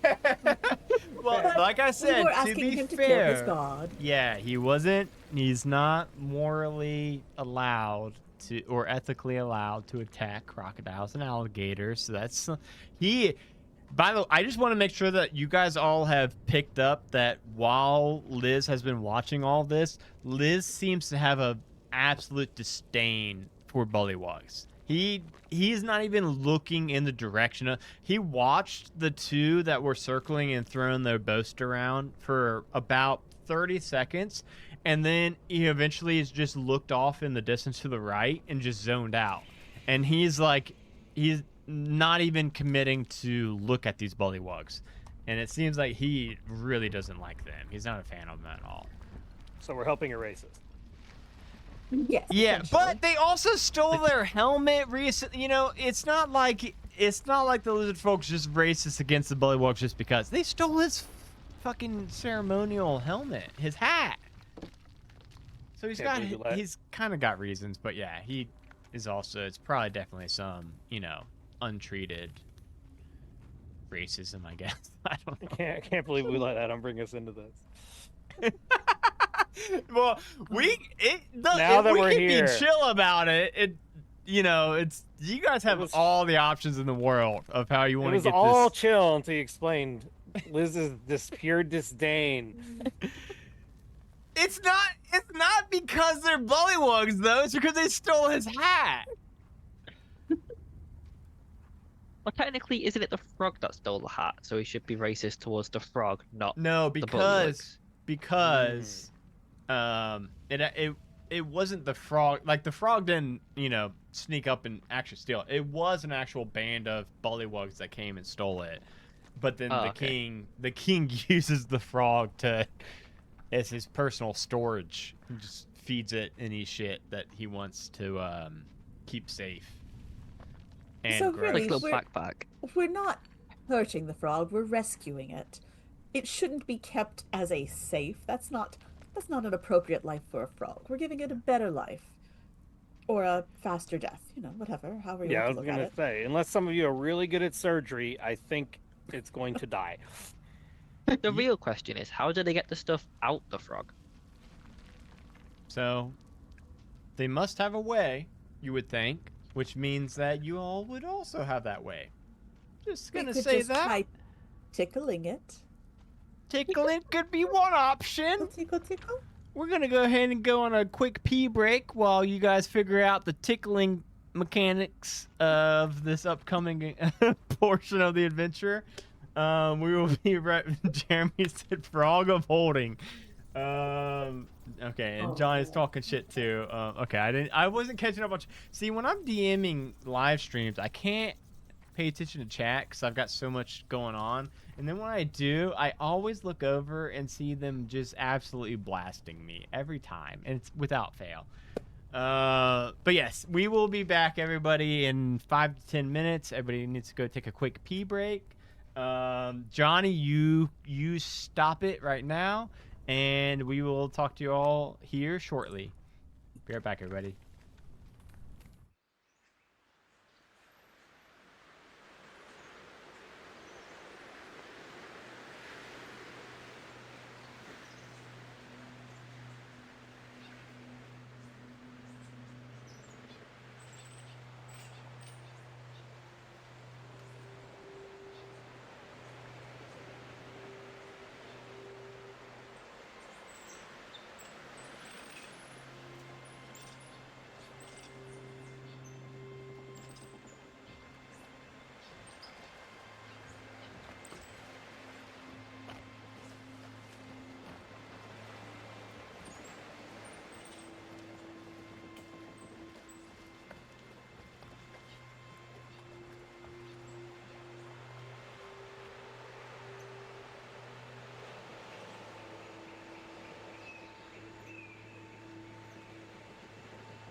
welcome back, everybody. We are back with the party currently about to execute their grand plan, which you guys all let me know if I've missed anything. I think right now the plan is Reggie gonna cast some kind of thaumaturgy on the top of the bridge up to the north, try to draw as many of the bullywugs up there as he can, and then someone go steal the frog. Is that accurate? I think That so. sounds accurate, yeah. Jess is gonna try Let's to see if aid I in can the find frog napping, I think. Okay, yeah. Whether she's the one that does it or she's just covering bit sides. Let's figure that out. Let's figure out where everyone's going. Liz is gonna say, Where me? You're big. You help grab frog. Yeah? he's gonna look at you and be like, I don't know why you're talking like that, but Sorry, I forget which language I'm in. You're gonna help grab the frog because you're big. We'll probably get Jess to do that too. Jess, would you mind grabbing the frog since you're large, and we'll get Liz to help with that too? Make this a 2-person effort? Yeah, I Yeah. think we could do that. Liz is actually gonna sneak all the way down. Kind of go the long way. He's sneaking the whole way. I'll just go ahead and just let you guys know. Yeah, Liz, like you could. I mean, Liz. You're not Liz. I'm Liz. You're Jess. Jess, you could do the same thing. You could follow the same path. I don't need you to roll any kind of stealth checks, just because, like I said, they are all so focused on this duel that's happening in the middle. Even though you guys have probably been here a couple minutes now, there has not been a single punch thrown. No one's done a kick. They've literally just been circling each other, just hurling insults, kind of making fun of each other's moms, or, you know, about the size or how bad they smell. But they have not thrown a single punch. They're literally just circling each other as they hurl these insults. So, where's Kenrick and Cece and Gabo going to be during this whole escapade? Wow, that's an excellent question. I think Cece would probably be prepared for combat, so she's going to definitely get Doris out and just sort of stand there watching with her amazing perception. Okay. That really does seem like a good idea. I'll also sneak up near the frogs and, you know, be there ready to stab things if I need to. Okay. Gabbo's gonna definitely want to try to sneak up. He's gonna have his giant salad fork ready to use. I think this is actually kind of like the perfect conditions to have a weapon like that.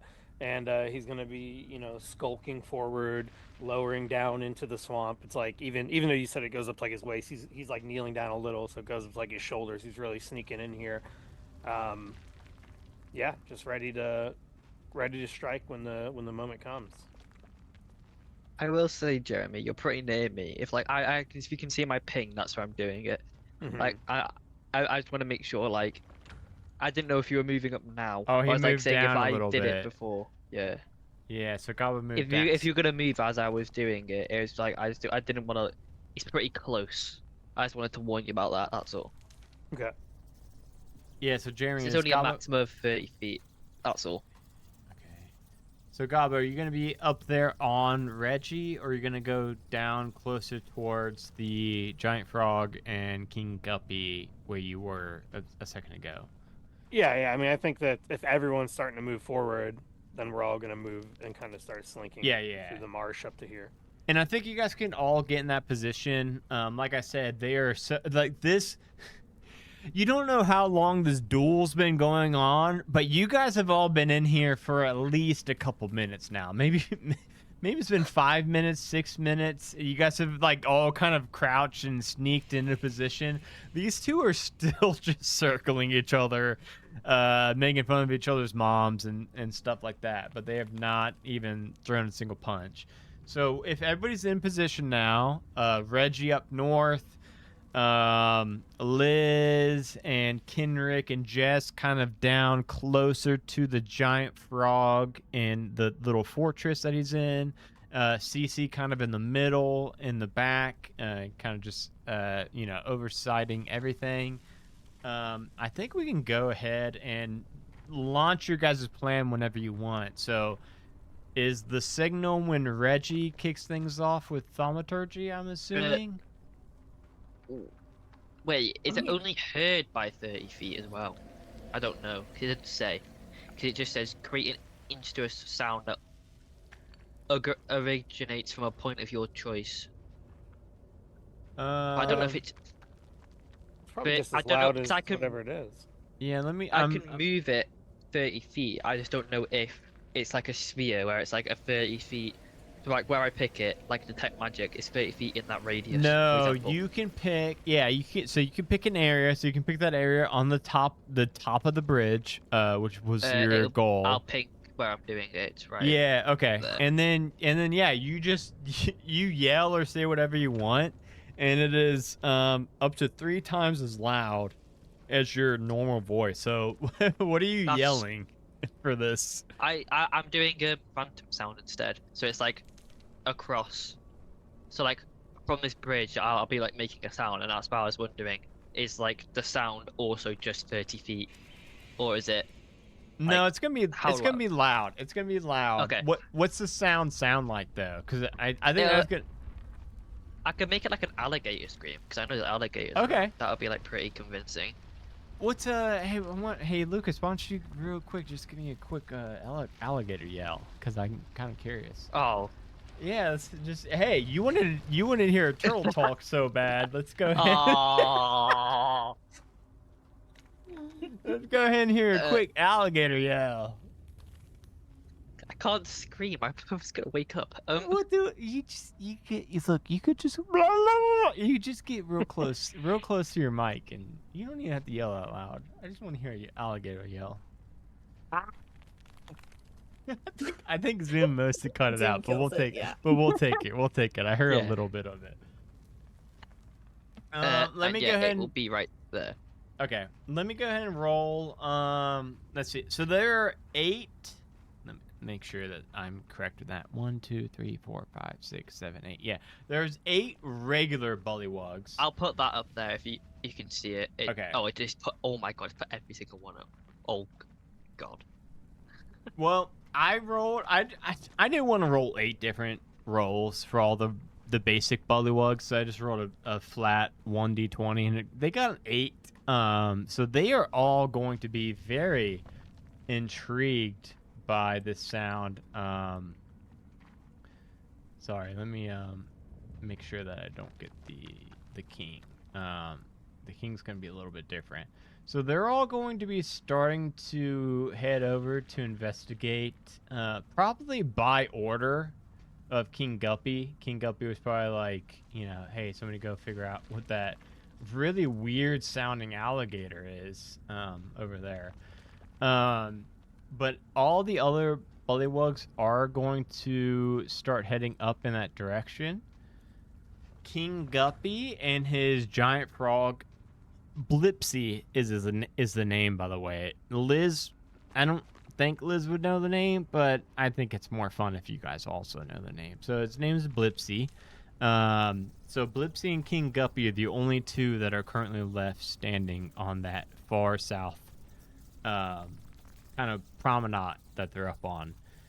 So what would the rest of you want to do? It does seem like Reggie has currently distracted the majority of the bullywugs. Can they see me, Adam? Because I know they're elevated. Can they like see over the rock, or not? I think right now, and this is going to be a split-second thing. Right now, they heard that loud noise. They're going to investigate that loud noise. They're not currently looking over in your direction. They're not even like away. They're not curious about you or anything like that. Here in maybe 10 to 20 seconds, when they realize there's nothing over here that they're looking at, then they might look around and see you. But at the moment, currently, with the 6-second round in D&D time, no one has seen you yet, Reggie. Okay. Well, I guess I will start heading up there. I guess, like, see if I can get up into this. So you want to start stealthing closer. Okay. You are Yeah, going to like need to make a there. stealth check. If you're actually going to be Oh, walking God. now, you will need to make a stealth check against those bullywugs, even though because they have been walking towards that sound. But if you're also going to be walking out in the open, you'll need to be a little sneaky too. Ooh. A 9. Let's roll. I'm going to roll just one check for them all, just like last time. Okay, what the fuck? let me just say Let's tell a story. my first roll of the night was an 8, just a flat 8. My second roll of the night was a flat 2. They're very much still looking for the sound of this alligator call, which we don't even know what it sounds like yet until we get to post and I start editing because Zoom edited it out, but we'll figure it out.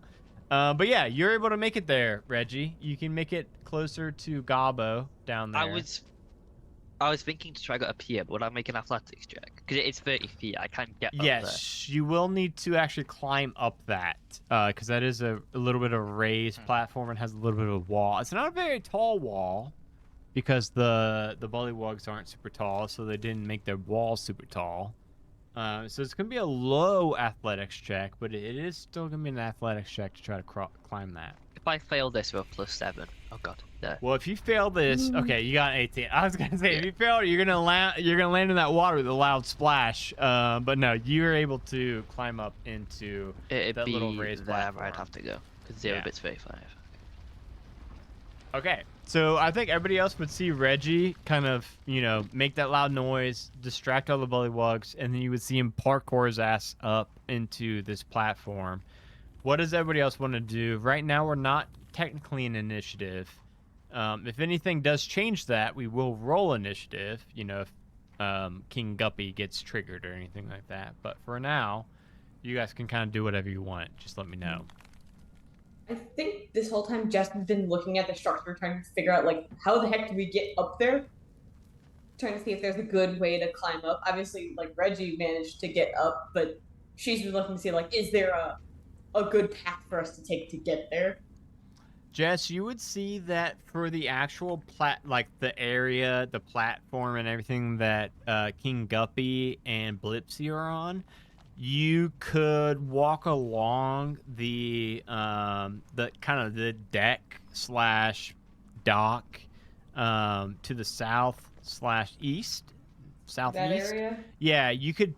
If you followed that path, there's an entrance into this area, and there's actually a staircase that goes up to that second floor with Blipsy and King Guppy.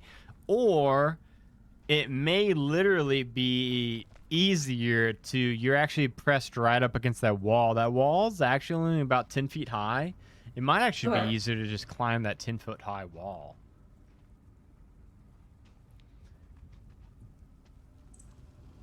I have an idea, and I don't know if it makes any sense. So you let me know if this tracks. The one item that I grabbed was a movable rod. She would get close to the wall and put the rod like up near the wall, a good height where you could like grab and pull yourself up to try to use it as it's not really a big enough platform, but something to aid herself in getting up. I like that. I think immovable rod's one of the best items in the game. I think you could hold that like sideways, right? And then press the button and set it floating in the air, maybe like, 4 feet off the ground. And then you could use that as just a big step, right? And just now you're standing on it. And then I think you'd be able to climb. Yeah. Try to pull up. Yeah. Now, in doing that, it's going to be a low athletics roll. You got to be able to do a pull-up.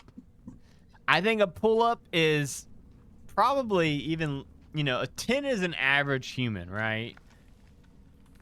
I think I think a 10, like, average human could probably do one pull-up, right? So I think just a 10. We're looking for a 10 athletics if you can just pull yourself up.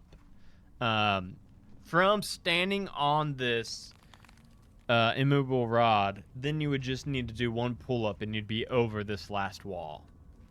If I that got a makes sense. 4. Oh, Oh no! Strong as me. Kenrick, you look over and you see Jess. Jess has their hands on the top of the wall. They're trying. They can reach This it. is not her It doesn't. forte. Do you need a And- hand? Let me give you a boost. This is rather embarrassing for Jess. She's like, come on. It's mostly embarrassment points you're racking up right now. Yeah, it's not like they hurt you or anything. You're still in the clear. No But one has noticed us yet. Kenrick did notice though. Oh, that wait, you wait, can wait. do you can do She'll, pull up. she'll lean down and whisper to Henrik, click the button and move it up. I'll step on that. All Okay, right. so is Jess gonna like pull up a little bit and She's gonna have try to, like, Kenrick raise the? Yeah, she's gonna try to like swing a foot up to get to like use her legs to push her up. Oh yeah, Kenrick, Right. you could definitely help her out with her embarrassment at this point. You could click the movable rod, raise it up a little bit more, and click it again, and give her. Well, except for the fact that I'm 3 feet tall. That is true, but your arm. You know what? I have acrobatics. I'm yeah. going to do some crazy rogue shit and try to like climb up the wall using that rod, and in the middle of it all, click it and move it a little higher. Okay. So that Kenrick is now dangling as well, but she's intentionally dangling. She doesn't want to pull up. She just wants to be nearby in case. Okay. So- So Jess, I think. Acrobatics. Yeah, go ahead and roll it. I know that you've got a lot of acrobatics, so I just kind of assumed this is gonna be a pass. But Yeah, that's a 20. yeah, I was gonna say, I was gonna say, I assumed you had a pretty good one. Yeah, you wall run up, take this movable rod, move it up a little bit higher, click it back in place, and you drop to the ground, no damage or anything. You land very deftly, and now Jess. You're able to now, you've been kind of dangling, like full length. You can now kind of just pull your knees up to your chest and stand up on that rod. And now it's like a half, like you literally now just have to pull yourself up like a foot and a half. That's it. So you can give me one more athletics roll. This one's only going to be an 8. Oh my goodness. Okay. Got 13 this time. So we're Okay, doing a lot okay. better. So Jess is able to now, with Kenrick's help of raising that immovable rod up a little bit higher, Jess is able to get to the top of that that wall. So Jess, you can now see the Blipsy, the giant frog, is right there, really close to you, really close up against the wall. And you see that King Guppy's actually kind of walked up more to the north and is looking, like seeing where all of his Bullywug followers have gone, right? Because he also heard that thaumaturgy call, but he didn't leave his safety to go investigate. But now he's like looking over to see what the hell they're doing. So yeah. We still are not in initiative right now, so I think Reggie has gone, Jess has gone. Kenrick, you got anything else? I mean, I know you kind of moved up the immovable rod. Yeah, I think that's all that Kenrick is going to do until something happens with the others who are actually trying to frog nap. She will have her crossbow, her hand crossbow ready, just in case things go awry. What's Gabo and Cece doing at the moment? You guys are both kind of out in the marsh still and unaware. Like the other people are currently unaware of you. I didn't know if you guys had any kind of plans or overarching goals. Gabo has a plan, but yeah, you can go first. Cece? Well, Cece was just going to sort of like keep an eye on the toads that had gone off to see what that sound was, and just try and be as aware as she possibly can. She has a thing called Beast Sense that I'm going to activate, and it lasts for 10 minutes. And What's that do? So for the duration, you can perceive through the beast sense as well as your own. When perceiving through the beast sense, you benefit from any special senses it has.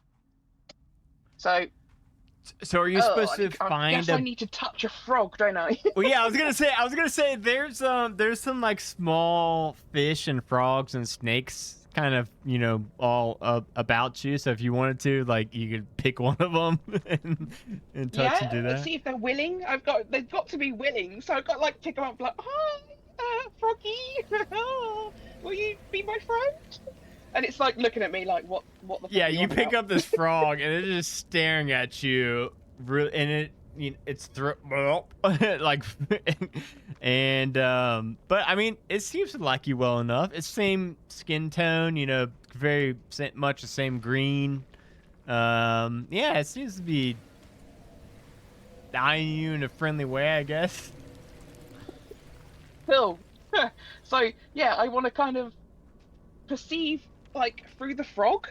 So be a frog. Okay. Yeah. And then, are you gonna set the frog down and let it walk somewhere, or are you gonna like throw it Yeah, I'm gonna somewhere? sort of like I'm gonna try and direct it and kind of communicate where I want it to go. So I'm sort of like looking at it like, you want to go that way towards the other ones, Okay. and I can see. Okay, so you Yeah. want it to go. Your goal is to have this frog go up towards all the other bullywugs, top right. Yeah. Okay. Yeah. Cool. I just wanted to make sure we got the right. Okay, yeah. It will kind of give a big croak again, and then go off into the water and start swimming up in that direction. Gabo, what do you want to do? Gabo wants to climb up on shore, sneak over to the wall. Now, you know how Gabo's got that rope with the frying pan tied to the end of it? Well, he's Yeah. going to swing that thing around, throw it up over, and hope it will catch on like the top of these planks that make up Grappling this hook. wall. Okay. And yeah, then use it to basically climb the wall. So whatever you want me Yeah. to do to make that happen. Shit, man. Well, I'm not fully caught up with all of the frying pan on a rope grappling hook rules in D&D 5e 2024 edition. However, we'll go ahead and say, why don't we just do an athletics roll? Like, I think that will be you throwing it up over it, and I think it will be you also climbing up it. I think that'll work. Pretty good. That's going to be an 18, ladies and gentlemen. With a +0. I just want to make it Yes. noted that it is a +0 and still an 18. Yeah, you hurl this frying pan up. It catches right between two of the spikes in the wooden, logs that make up this ring around this area. And yeah, you're able to, because it catches so cleanly, you can walk all the way up, and I think we can end it with your movement portion of your turn, with you like standing on the top of this ring, because with you being as small as you are and these logs as big they are, I think you could just like stand on it if you wanted to. You could obviously drop down into the ring if you want to, or you can stay up here where you can drop backwards if you need to. But from up here, you can now see King Guppy pretty close to you, within like 5 feet. But obviously down at the floor level. And then you can see down to your south the Blipsy, the giant frog. And you also see Jess up there right next to it. Okay. So I see CC over or no. Okay, I see what you're saying. So I can see Jess like standing over where the giant frog is that we're going to try to frog nap. Mm-hmm. From where I'm standing, can I clearly see the exit? Like I can identify our path out of here once we get this frog. Yeah, I mean, I think to me, looking at this map right now, to me, it looks like anywhere to the west is an exit. It looks like just go to the getting a left. giant frog over the 10-foot wall might be hard. I just want to make sure I can see like the door out of here.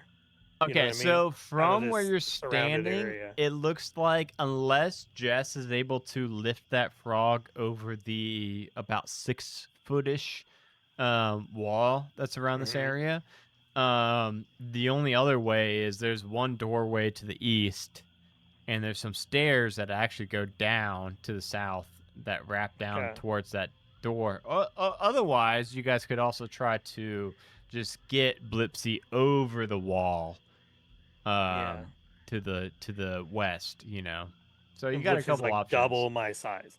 Yeah. Oh, yeah. The Blipsy is way bigger than you, so I don't know if you could okay. pick up Blipsy. Okay, cool. Well, yeah, that's my We've turn got then. Liz. You got Liz. Liz Yeah. can.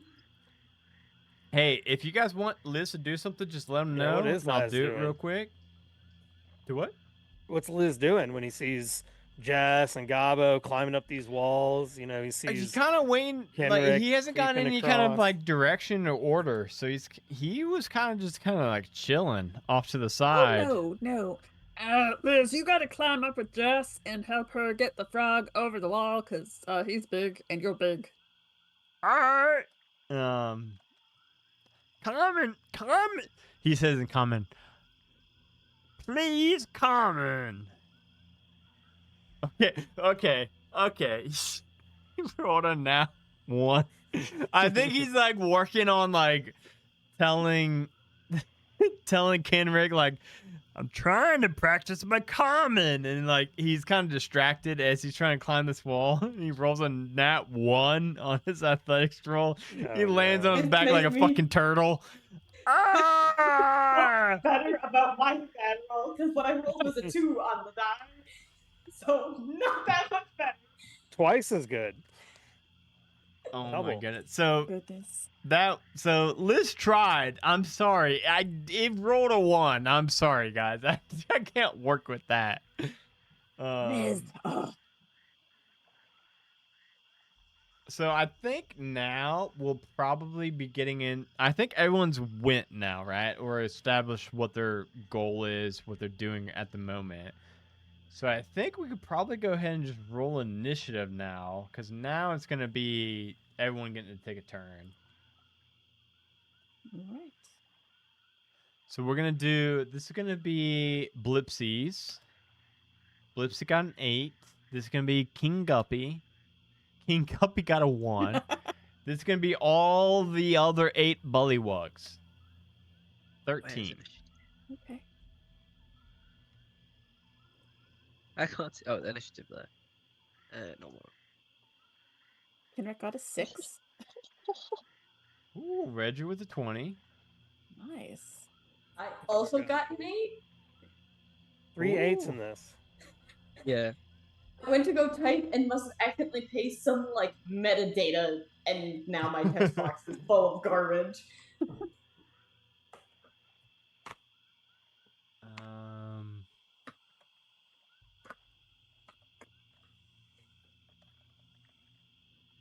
Another 8. Yeah. Okay. So that is. Am I missing Gabo? Oh. Did Gabo Gabo get got an 8. 8? Gabo got Yeah. an 8 also. Okay. Triple 8s. Yeah, what the hell? What about Kenrick? Kenrick got a That was a 6. Ooh. Yeah. Rogue with the 6. Yeah. Didn't Yeah, roll very well. that's how the cookie. Okay, so I've got Should be Reggie at laughing 20, At Liz. Bullywugs at 13, Cece at 12, Gabo at 8, then Jess at 8, then the Big Frog at 8, then Kenrick at 6, and then King Guppy all the way down at 1. Did I get everybody, or did I miss anybody in that? I think you got them. So I got Jess, I've got Gabo, Cece, Reggie. Where's Kenrick at? Oh, Kenrick. Okay. Yeah, I got everybody. Okay. So that means starting up at the top, Reggie with a nat 20, or with a dirty 20, I believe it was. What would you like to do, Reggie? This is like the king one, isn't it? The one. That is the Like, so right that next is to me. King. So right now, up to the north of you are all the regular bullywugs, including the 2 that were dueling. To the south of you is just King Guppy, and then Blipsy the giant frog, which you know that Blipsy has the helmet in its belly. Mhm. Yeah.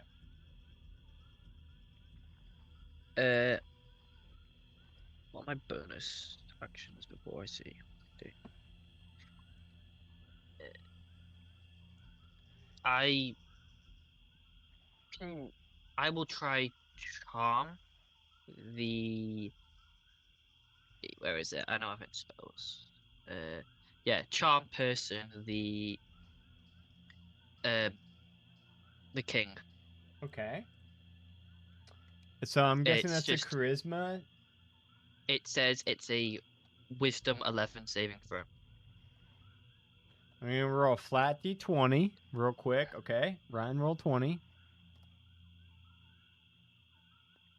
Is that a one again? 19. Did that roll a new one? That is a new one, isn't it? No, This it says 19. Yeah, on 19. mine? Yeah, it says 19. Oh, I What? wasn't scrolled down. I was scrolled up, and it was just showing the one. I was like, did it roll a one? Oh, so he rolled a 19. Oh, well, his wisdom is a +0, so it was a 19 flat. Is that? I'm guessing that probably saves Reggie. Yeah, that definitely saves. It's 11 you need to save. So bonus action. Guess I'll just put Hunter's Mark on top of him then, but I can't do anything with it because I'm not shooting at him. Okay. All right, so you hunters mark him, and Yep. then we're going to go to. Oh my goodness! All of these bullywugs up top have now, after hearing the fighting kick off, they're going to start to come back down, and we're gonna place I'd like them. to say, Adam, before you say they see me, I did put in the Zoom I am prone, so I don't know if that makes a difference. So like I'm like laying down at the moment. I don't think they would see you yet, Okay. mostly because most of them are on the other side of the raised wall of the little circle you're in. But you might want to get the fuck out of there as fast as you can after Yeah. this, because they're actually going to. So that was their first turn, but then they are going to go ahead and use their action to also sprint. Because they are trying to save their king as best as they can. So I think they will use their action to dash. So now there's a lot of them in there with you, Jess and Liz, and Gabo. Gabo, you're standing on the top of the fence right now. You can actually see that there's a fuck ton in here at the moment. So Cece, you are up next. Cece, I think from your vantage point, you just saw that all of these bullywugs ran into the main area where most of your friends are, including the king and the giant frog. Yes. So ooh, I need to kind of like run in there. What would be the easiest way of getting in? How high? You said it was how high? 10 foot? So I think you could get to. So I think you could run up to the ring, like the outside kind of ring area of this wall, for just your movement speed. But then to get past that, I think you might have to use your dash also, to like Yeah, actually that's what I was climb up thinking. the wall. Yeah. So I don't know if you want to do that, or if you want to just get to the top of the wall and stay, or I'll leave that up to you how you want to approach. I probably will use my dash to get over the wall, and then I've got my bonus action still, haven't I? Mm-hmm. Yeah. I will shout Doris, and I'll go into my rage, Okay. and then that'll Valid. be the end of my turn. Okay. I'm hoping it made you. I don't know. If I shout Doris at them all, it might make them fight me. I don't know. Yeah. Well, Gabo, you're up next. It's gonna go Gabo, and then Jess, and then the giant frog. So. Okay. Gabo's gonna. So I'm like standing up there. I'm gonna jump off the end with my giant fork and I'm gonna try to take the king like captive. Like I'm gonna like try to take him as a hostage. Okay. So I'm gonna leap down and put my fork to him. And go, hey, listen, bud, you better do what we say, or this pointy end's gonna go where you don't want it to. And I'm holding this thing up against him, and I'm gonna like push it against like the side of his like rib cage, like his stomach. But I'm like letting him feel it. But I'm not gonna stab him yet. You tell everyone to stand down. If anyone moves, the king's gonna get it. And that's what I'm gonna yell in common. And what do you want me to do? Intimidation, or you want me to just like Okay, do an intimidation. I did roll a d20, just so or you know. persuasion? Because I'm not lying. I mean, it could be an intimidation or persuasion, but I will just say I rolled just a flat d20 for King Guppy, and it was a 17. So please beat that, because I love this narrative direction we're going. Okay. So this is all relying on your shoulders, Jeremy. Please roll very high so we can keep this narrative train going. Not one incoming. That one for sure incoming. All right, so I'm going to also go ahead and employ my tactical mind.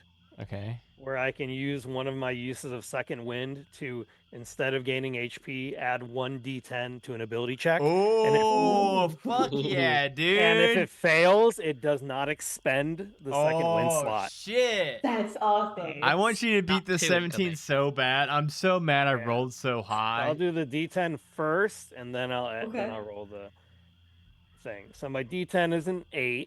Very good. And then I'll do my persuasion here. So you And got to that's a beat 10. 9. I got an Oh, 8. you beat it by 1. So you beat it by Nice. 1, right? No, it said persuasion 15. So 15 plus 8. That you beat it by a Oh, lot. I didn't. Yeah, I was looking at my 10 on the die. Yeah. So Yeah, 15 no, yeah, plus you 8, beat it 23. by a lot. So you got 23. Okay. Yeah. Yeah, you're holding what are you holding? Your fork. The giant fork. It's my your trident. giant fork. Yeah. Yeah, like all 3 prongs. So like so. It's got 4. It's got 4. I know it's a trident. but it's Yeah. got I 4. forgot. I forgot. We already had this discussion if it's a salad fork or dinner. Yeah, whatever. It's got 4. But I think you've got like the same height as King Guppy.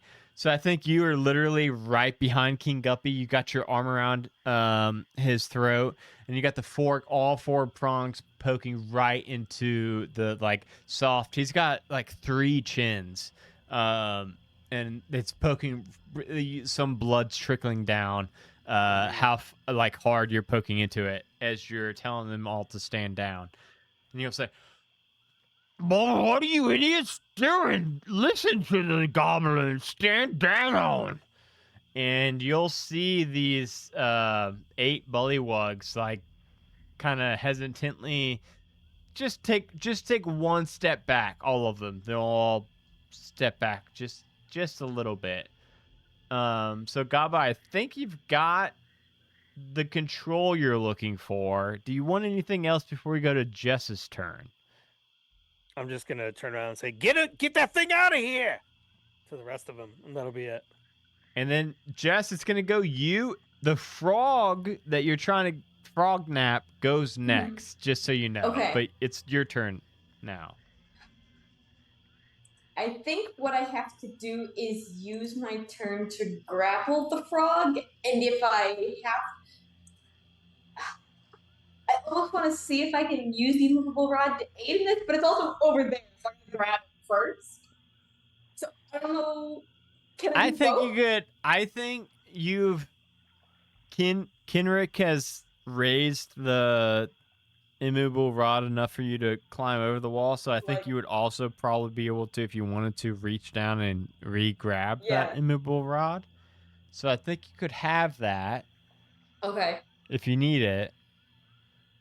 Yeah, the idea is to Grab like it. how you would do a Heimlich maneuver on a person, but to the frog with the immovable rod. Give me an athletics roll. This didn't go well on last time. Where is it? It's gotta be better than. It's not gonna be better. I rolled another 2 for a 4. Athletics is not going well. I gotta come up with a new plan. This thing it's so slimy and slick. You try to grab it up, and it just bounces right away. I think Jess is slowly realizing why she is been the magic caster and not doing what The physical the thing. rest of the melee classes are. Yes. Do you have anything else? Any like bonus actions? You got anything? No, but I think I have like one bonus action spell, and I think it's a healing spell. I'm pretty sure all the Okay. rest of my spells are actions. Okay, well it's now the frog's turn. So I do think the frog now is gonna turn towards Jess, the one who just tried to fucking grab him up. Does a 15 hit Jess? Yes. No. This thing is gonna shoot its tongue out to I hit do have you. a shield if that makes the difference, but that's included in my armor class already. Yeah, that's just for your armor class. So I guess with the 15, it's still gonna hit for 4 piercing damage. But the big thing is, oh no, you're not small, right, Jess? You're not. No, You're I'm medium. Okay. Woo. Otherwise, it was gonna just gobble you up. But okay, it shoots its tongue out, but it's more of just it hitting you. That is gonna be for 4 piercing damage.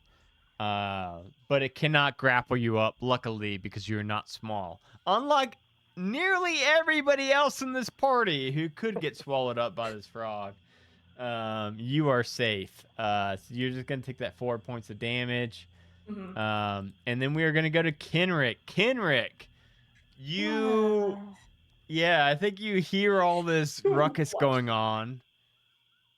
Right. Well, I'm going to use my spider climb and climb up the wall because I forgot I had that, so I don't even have to roll for that. I Oh just my goodness! climb up the Yeah, wall. you're up there. Ugh. This frog is a problem. I think I'm too small to try and take it, but You can try. you know what? We're going to try.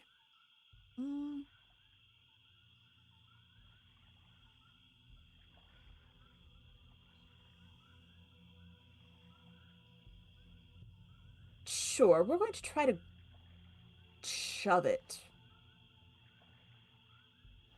I'm picturing Kenrick just like leaning over the fence. Yes, we're going to try to shove it over the edge. Grabbing it, just like trying to fucking suplex it over the wall. Let's get it. Come on. Come on. I've never rooted for the players so hard as I am tonight. I want you guys to kidnap this frog so bad.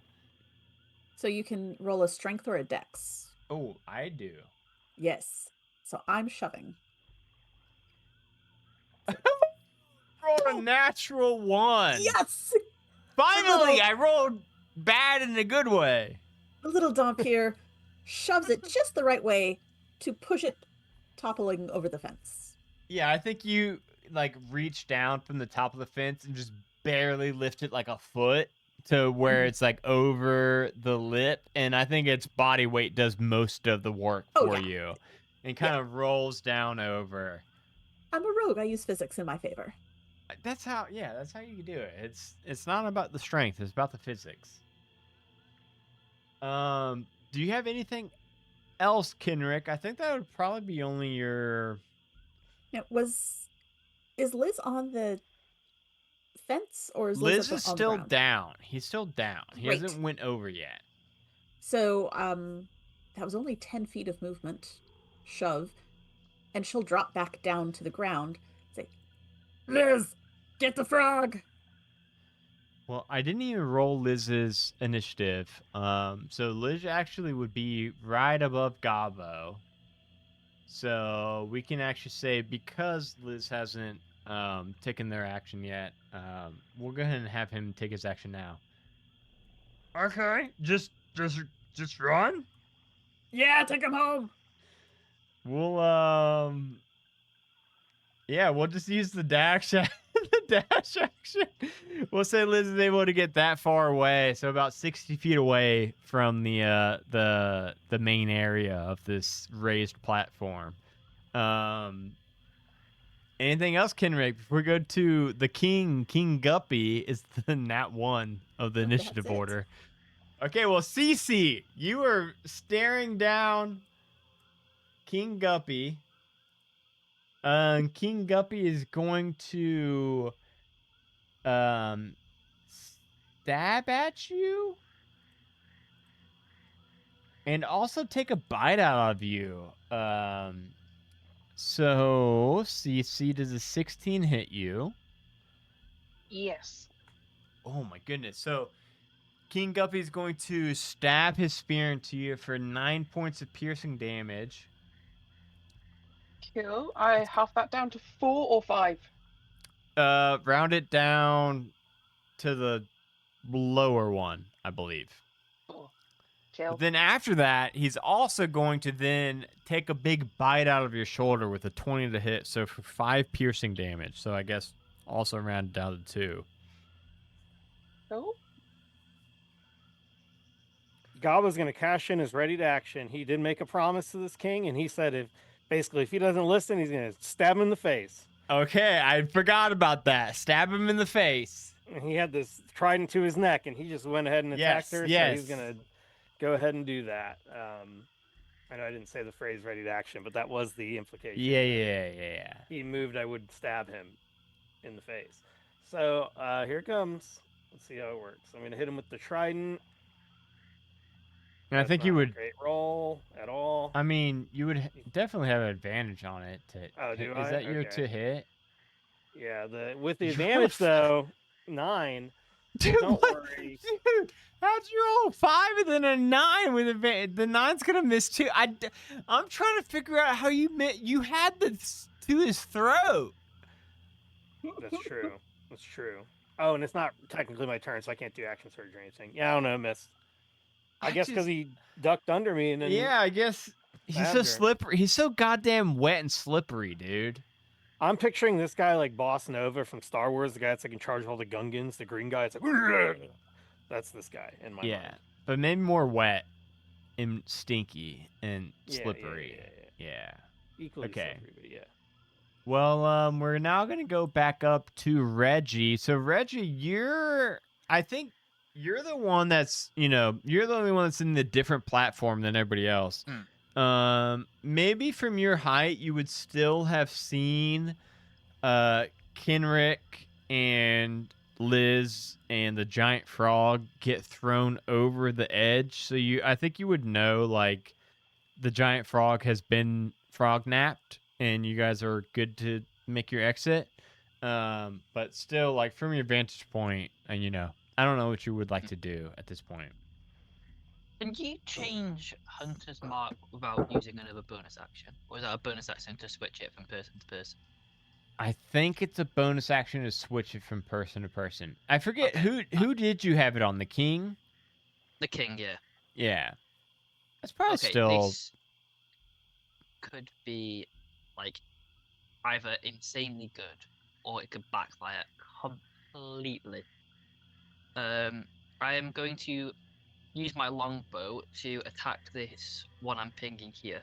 Mm-hmm. I am The the- frog boy in Yeah. the center of the frog boys. First of all, it will. If I do hit, it'll be slowed by 10 feet, and then I have I swear I have the thing that's like, if I hit it, it does more damage. I'm just trying to find it. Where is it? Oh, See, is it the it's not psychic dreadful, damage it's one? not. Because like From, I picked wait. I swear I got it because I picked Bay Wanderer, but I'm just trying to find where it is on the.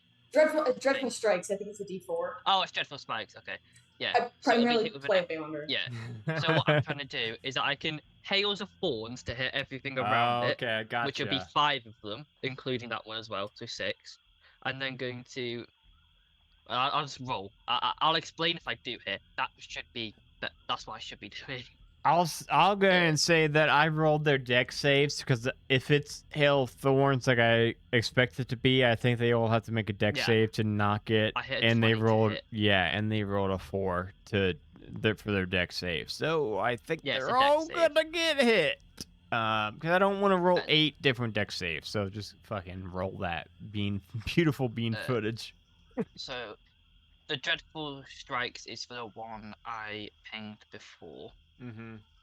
It's just guaranteed to hit. I do extra damage. Watch Reggie just fucking destroy all these. So the one in the middle there is getting hit for 2 more damage compared to the rest of them, and then bonus action Hails of Thorns. Yeah, let me know the AoE damage because that's what I'm really curious about. It's 5 feet, so Ooh. it's every single one except this one at the end here that gets hit for 6 more damage. That gets hits for 6 damage as well. Okay. So the big. Oh wait, let me roll the damage for the thing.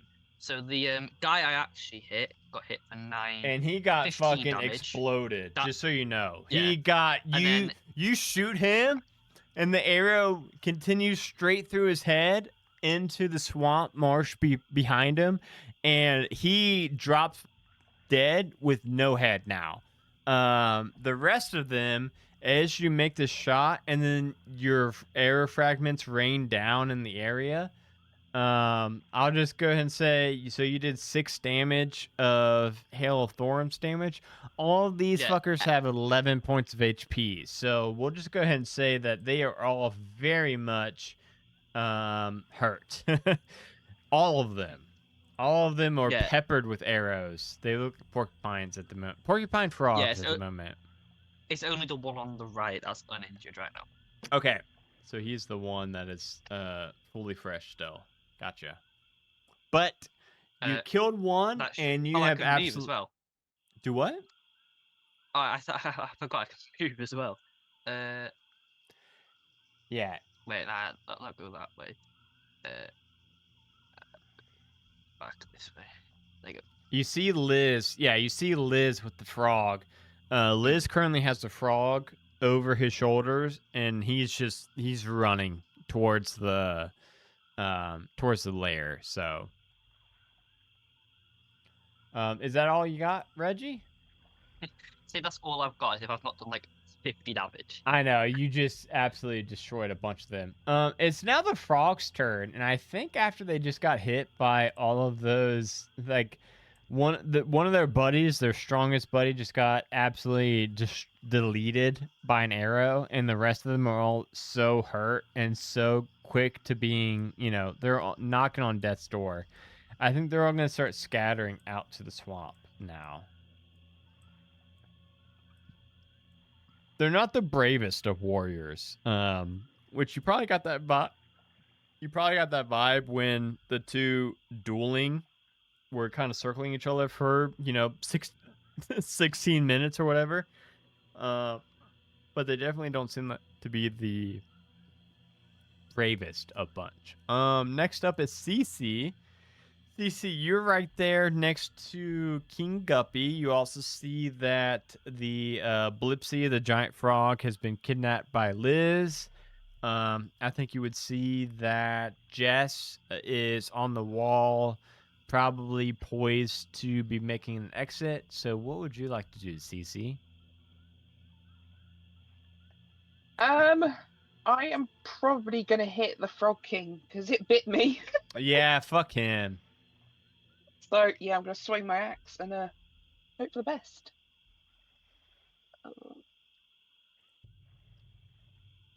Oh. Come on.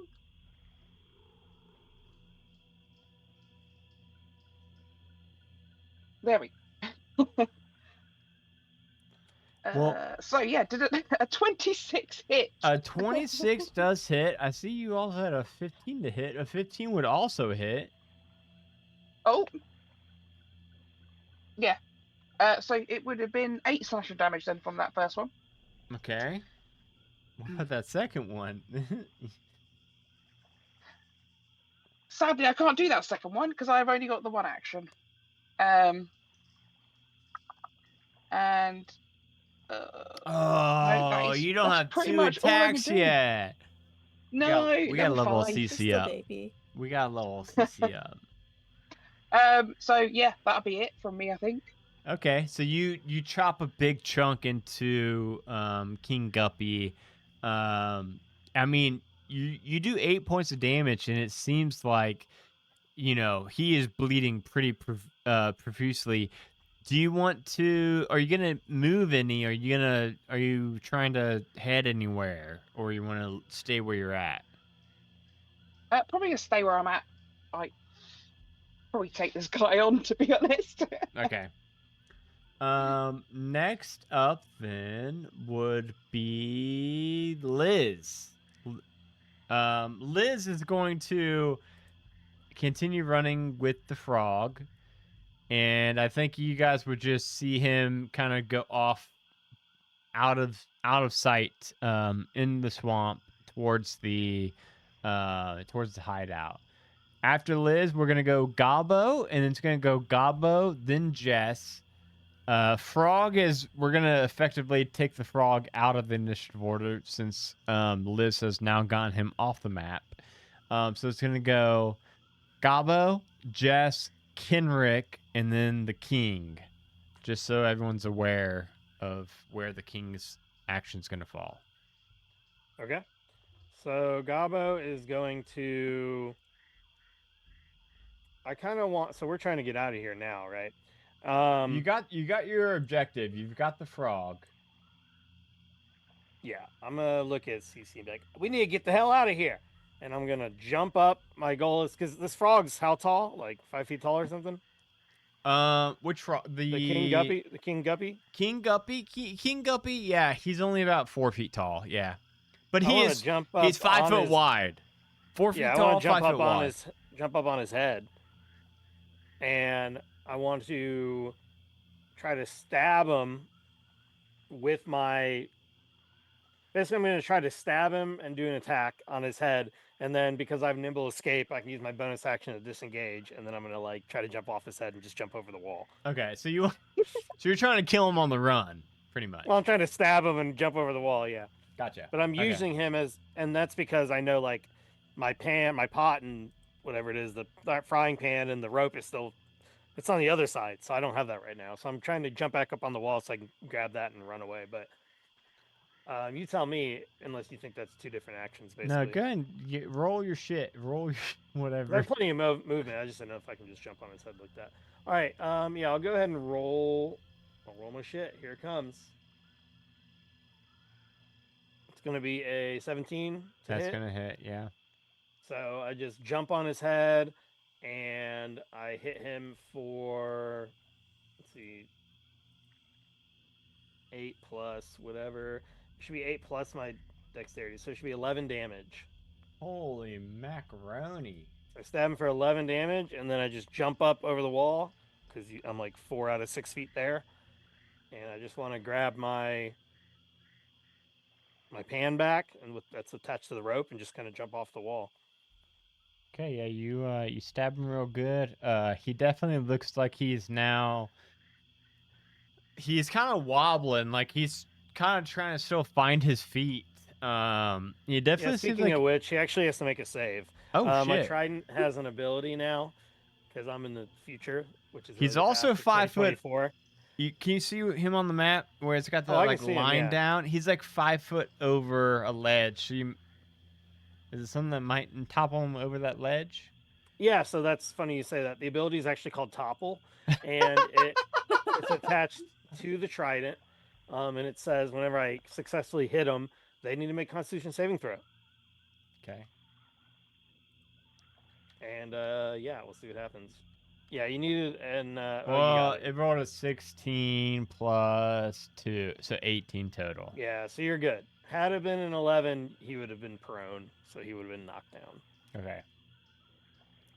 Well, that was finally. I finally rolled one decent roll all night, so And it's your fine. proficiency bonus. Well, either way, yeah. So he does not topple him, which makes sense because I stabbed him in the top of the head and then jumped over a wall. Yeah. So now we go to Jess. Jess, you see this King Guppy with a big gaping wound in the top of his head, apparently. Mhm. And then you saw that Liz took the giant frog that had the helmet inside its belly off into the distance. So what would you like to do? I think Jess realizes that she's been playing outside of her class and remembers that Cece got bit, so she's gonna use a bonus action to cast. I just have to spell what the heck. Where did it go? To cast Healing Word, and then from there, I will. She'll use the dash action, jump down the wall, and just take off. Okay. So you're going towards Liz Yeah, she's and gonna the follow frog. Liz. Okay. For Healing Word, I gotta roll, I believe it's 2d4 plus 4. So I've got those. And this is gonna go to Cece. Okay. So Cece, you get 9 HP back. 9 HP back. Which is probably, I think, as much as you took. Yeah, I'm at max again. Yeah, I was gonna say, I think that's about as much you took, so that's awesome. And then Jess, you're gonna head up and run off towards Liz and them. Yeah. You want to, yeah, if you can move your token, however far your movement is. Yeah, 60 feet or so. After yeah, she's gonna go. After Jess, it's gonna be Kenrick. So Kenrick, I think you're still like I don't think you know exactly what's going on inside of this raised wall, but No, I'm on the ground. Yeah, but you still hear the fighting from Gabo and Cece and King Guppy. I would like to run so that I can maybe see up from a distance. Can I triangulate? Yeah, what are you trying to do? What do you need to... I want to see if I can... how things seem to be going. If I get further away, you know how you can, like, standing at the foot of the wall, you can't see up, but if you run further enough out, you can see at the angle.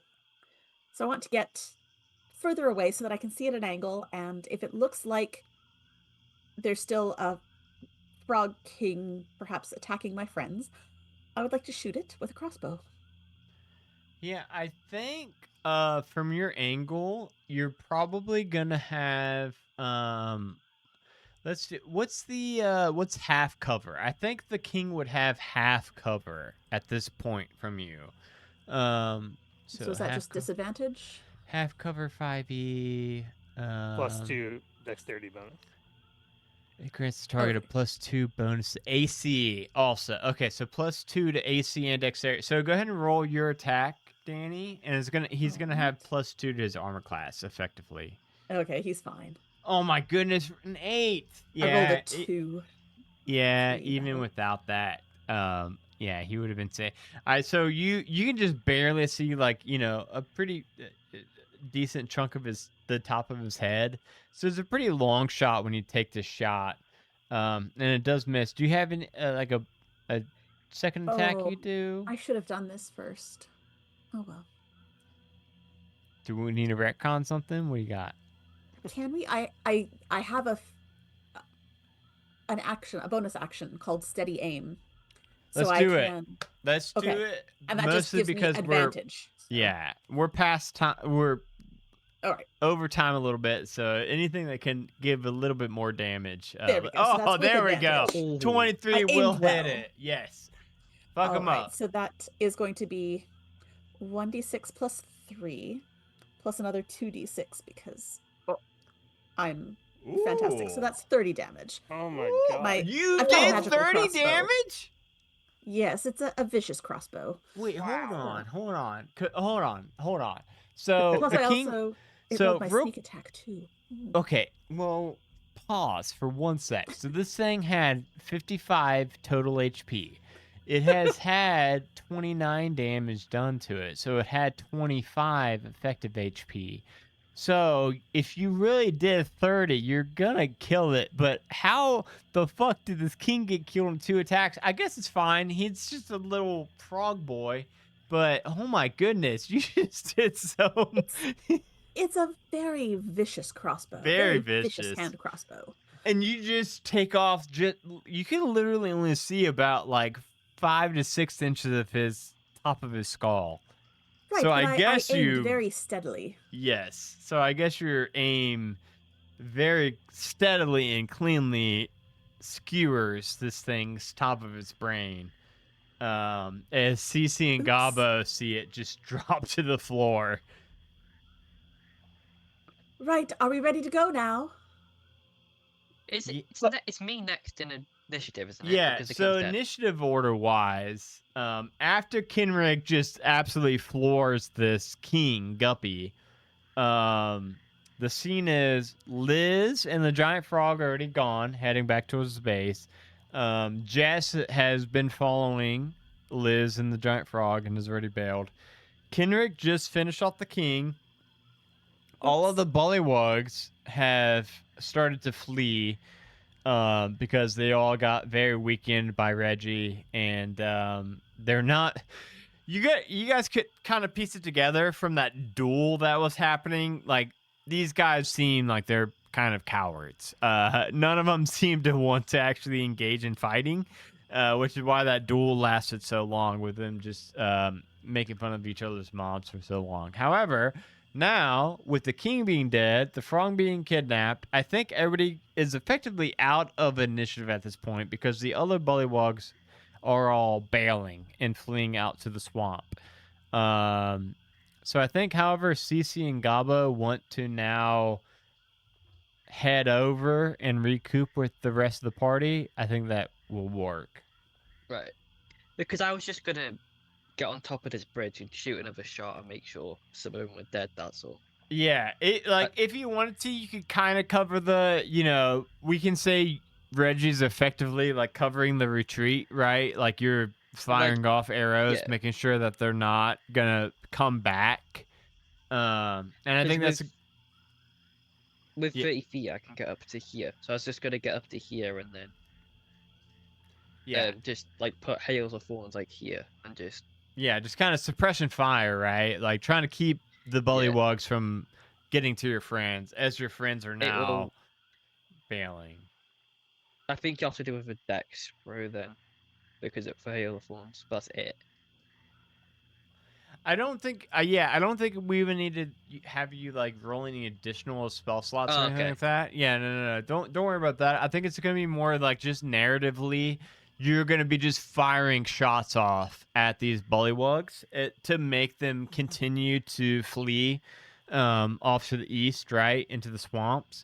Yeah. While your buddies, now that they've killed the king, effectively they have now they've got the frog, they're all fleeing off to the west, and I think you're kind of just covering fire right now to make sure that all of your friends can escape cleanly, and then you can escape after that.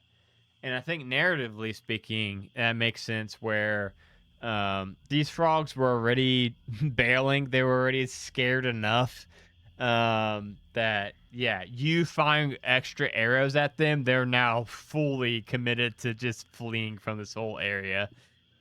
And then with that, you guys can all if you guys all want to regroup up with Liz over there, off in the distance. Well, not I almost brought the King Guppy. We don't want King Guppy to come with us. If you guys all Cece go. was gonna Yeah.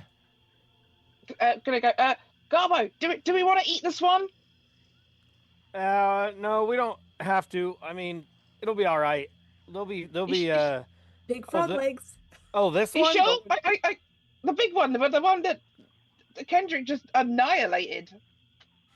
I don't know if we have time to go back and grab them, but no, it's okay. We'll just eat the one we kidnapped. It'll be okay. Yeah, I will say. So Okay, you guys do have. Let's go ahead and you know what?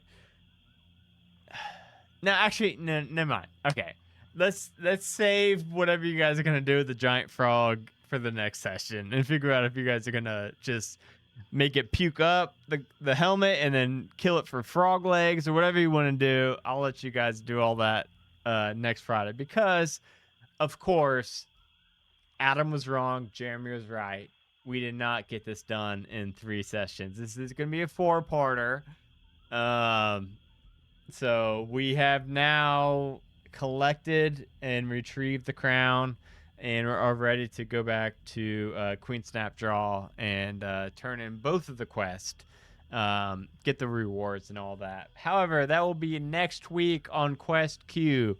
For tonight, I have been Adam DeWeese, your Dungeon Master for the evening. Thank you so much for either watching on Twitch live or listening to us on the podcatcher of your choosing. For me, you can find me on anywhere on the Majestic Goose Network. I'm on most of the shows, either as a player or as a DM. Literally just search for Majestic Goose Network and find any podcast and leave a 5-star rating review on all of them. Whatever podcatcher you use, Apple, Spotify, Audible, whatever you're using, drop a 5-star on all the Majestic Goose Network shows. Jeremy, where can people find you at when you're not playing Gobbo on this adventure? Hey everyone, I'm Jeremy. You can find me all over the Majestic Goose Network. You can definitely find me on Eclipse, which is a sci-fi fantasy D&D adventure podcast. You should go check that out 100% if you haven't already. And then also next week will be the final episode in this adventure. And then 2 weeks from today, we'll start the 3rd adventure. It's going to be Salvage Operation. So we'll get to some real pirate swashbuckling sort of stuff. Oh, ship shit. combat. It's going to be a good time. Real Saltmarshy. Make sure you don't miss that. And then, yeah, other than that, just make sure you're tuning into all the different Majestic Goose shows. Go check out Lore and Pour. It's really funny. You should already be listening to that. And join the Discord and interact with all of us. And maybe you can be on a future episode of Quest Q. That's it for me. Man, so me and Jeremy being like the DMs of Quest Q and like reading through the Ghost of Saltmarsh book.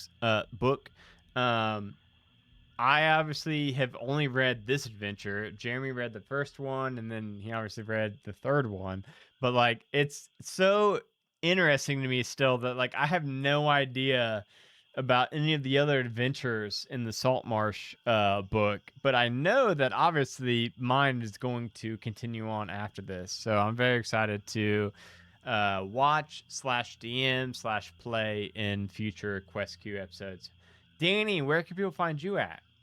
You can find me all over the Majestic Goose Network. I do That's Pretty Crafty on Tuesdays with DB. We've got one coming up this Tuesday where we're actually talking about another show that I've been on, Chromatic Academy, which was on the the Ink and Liar Network.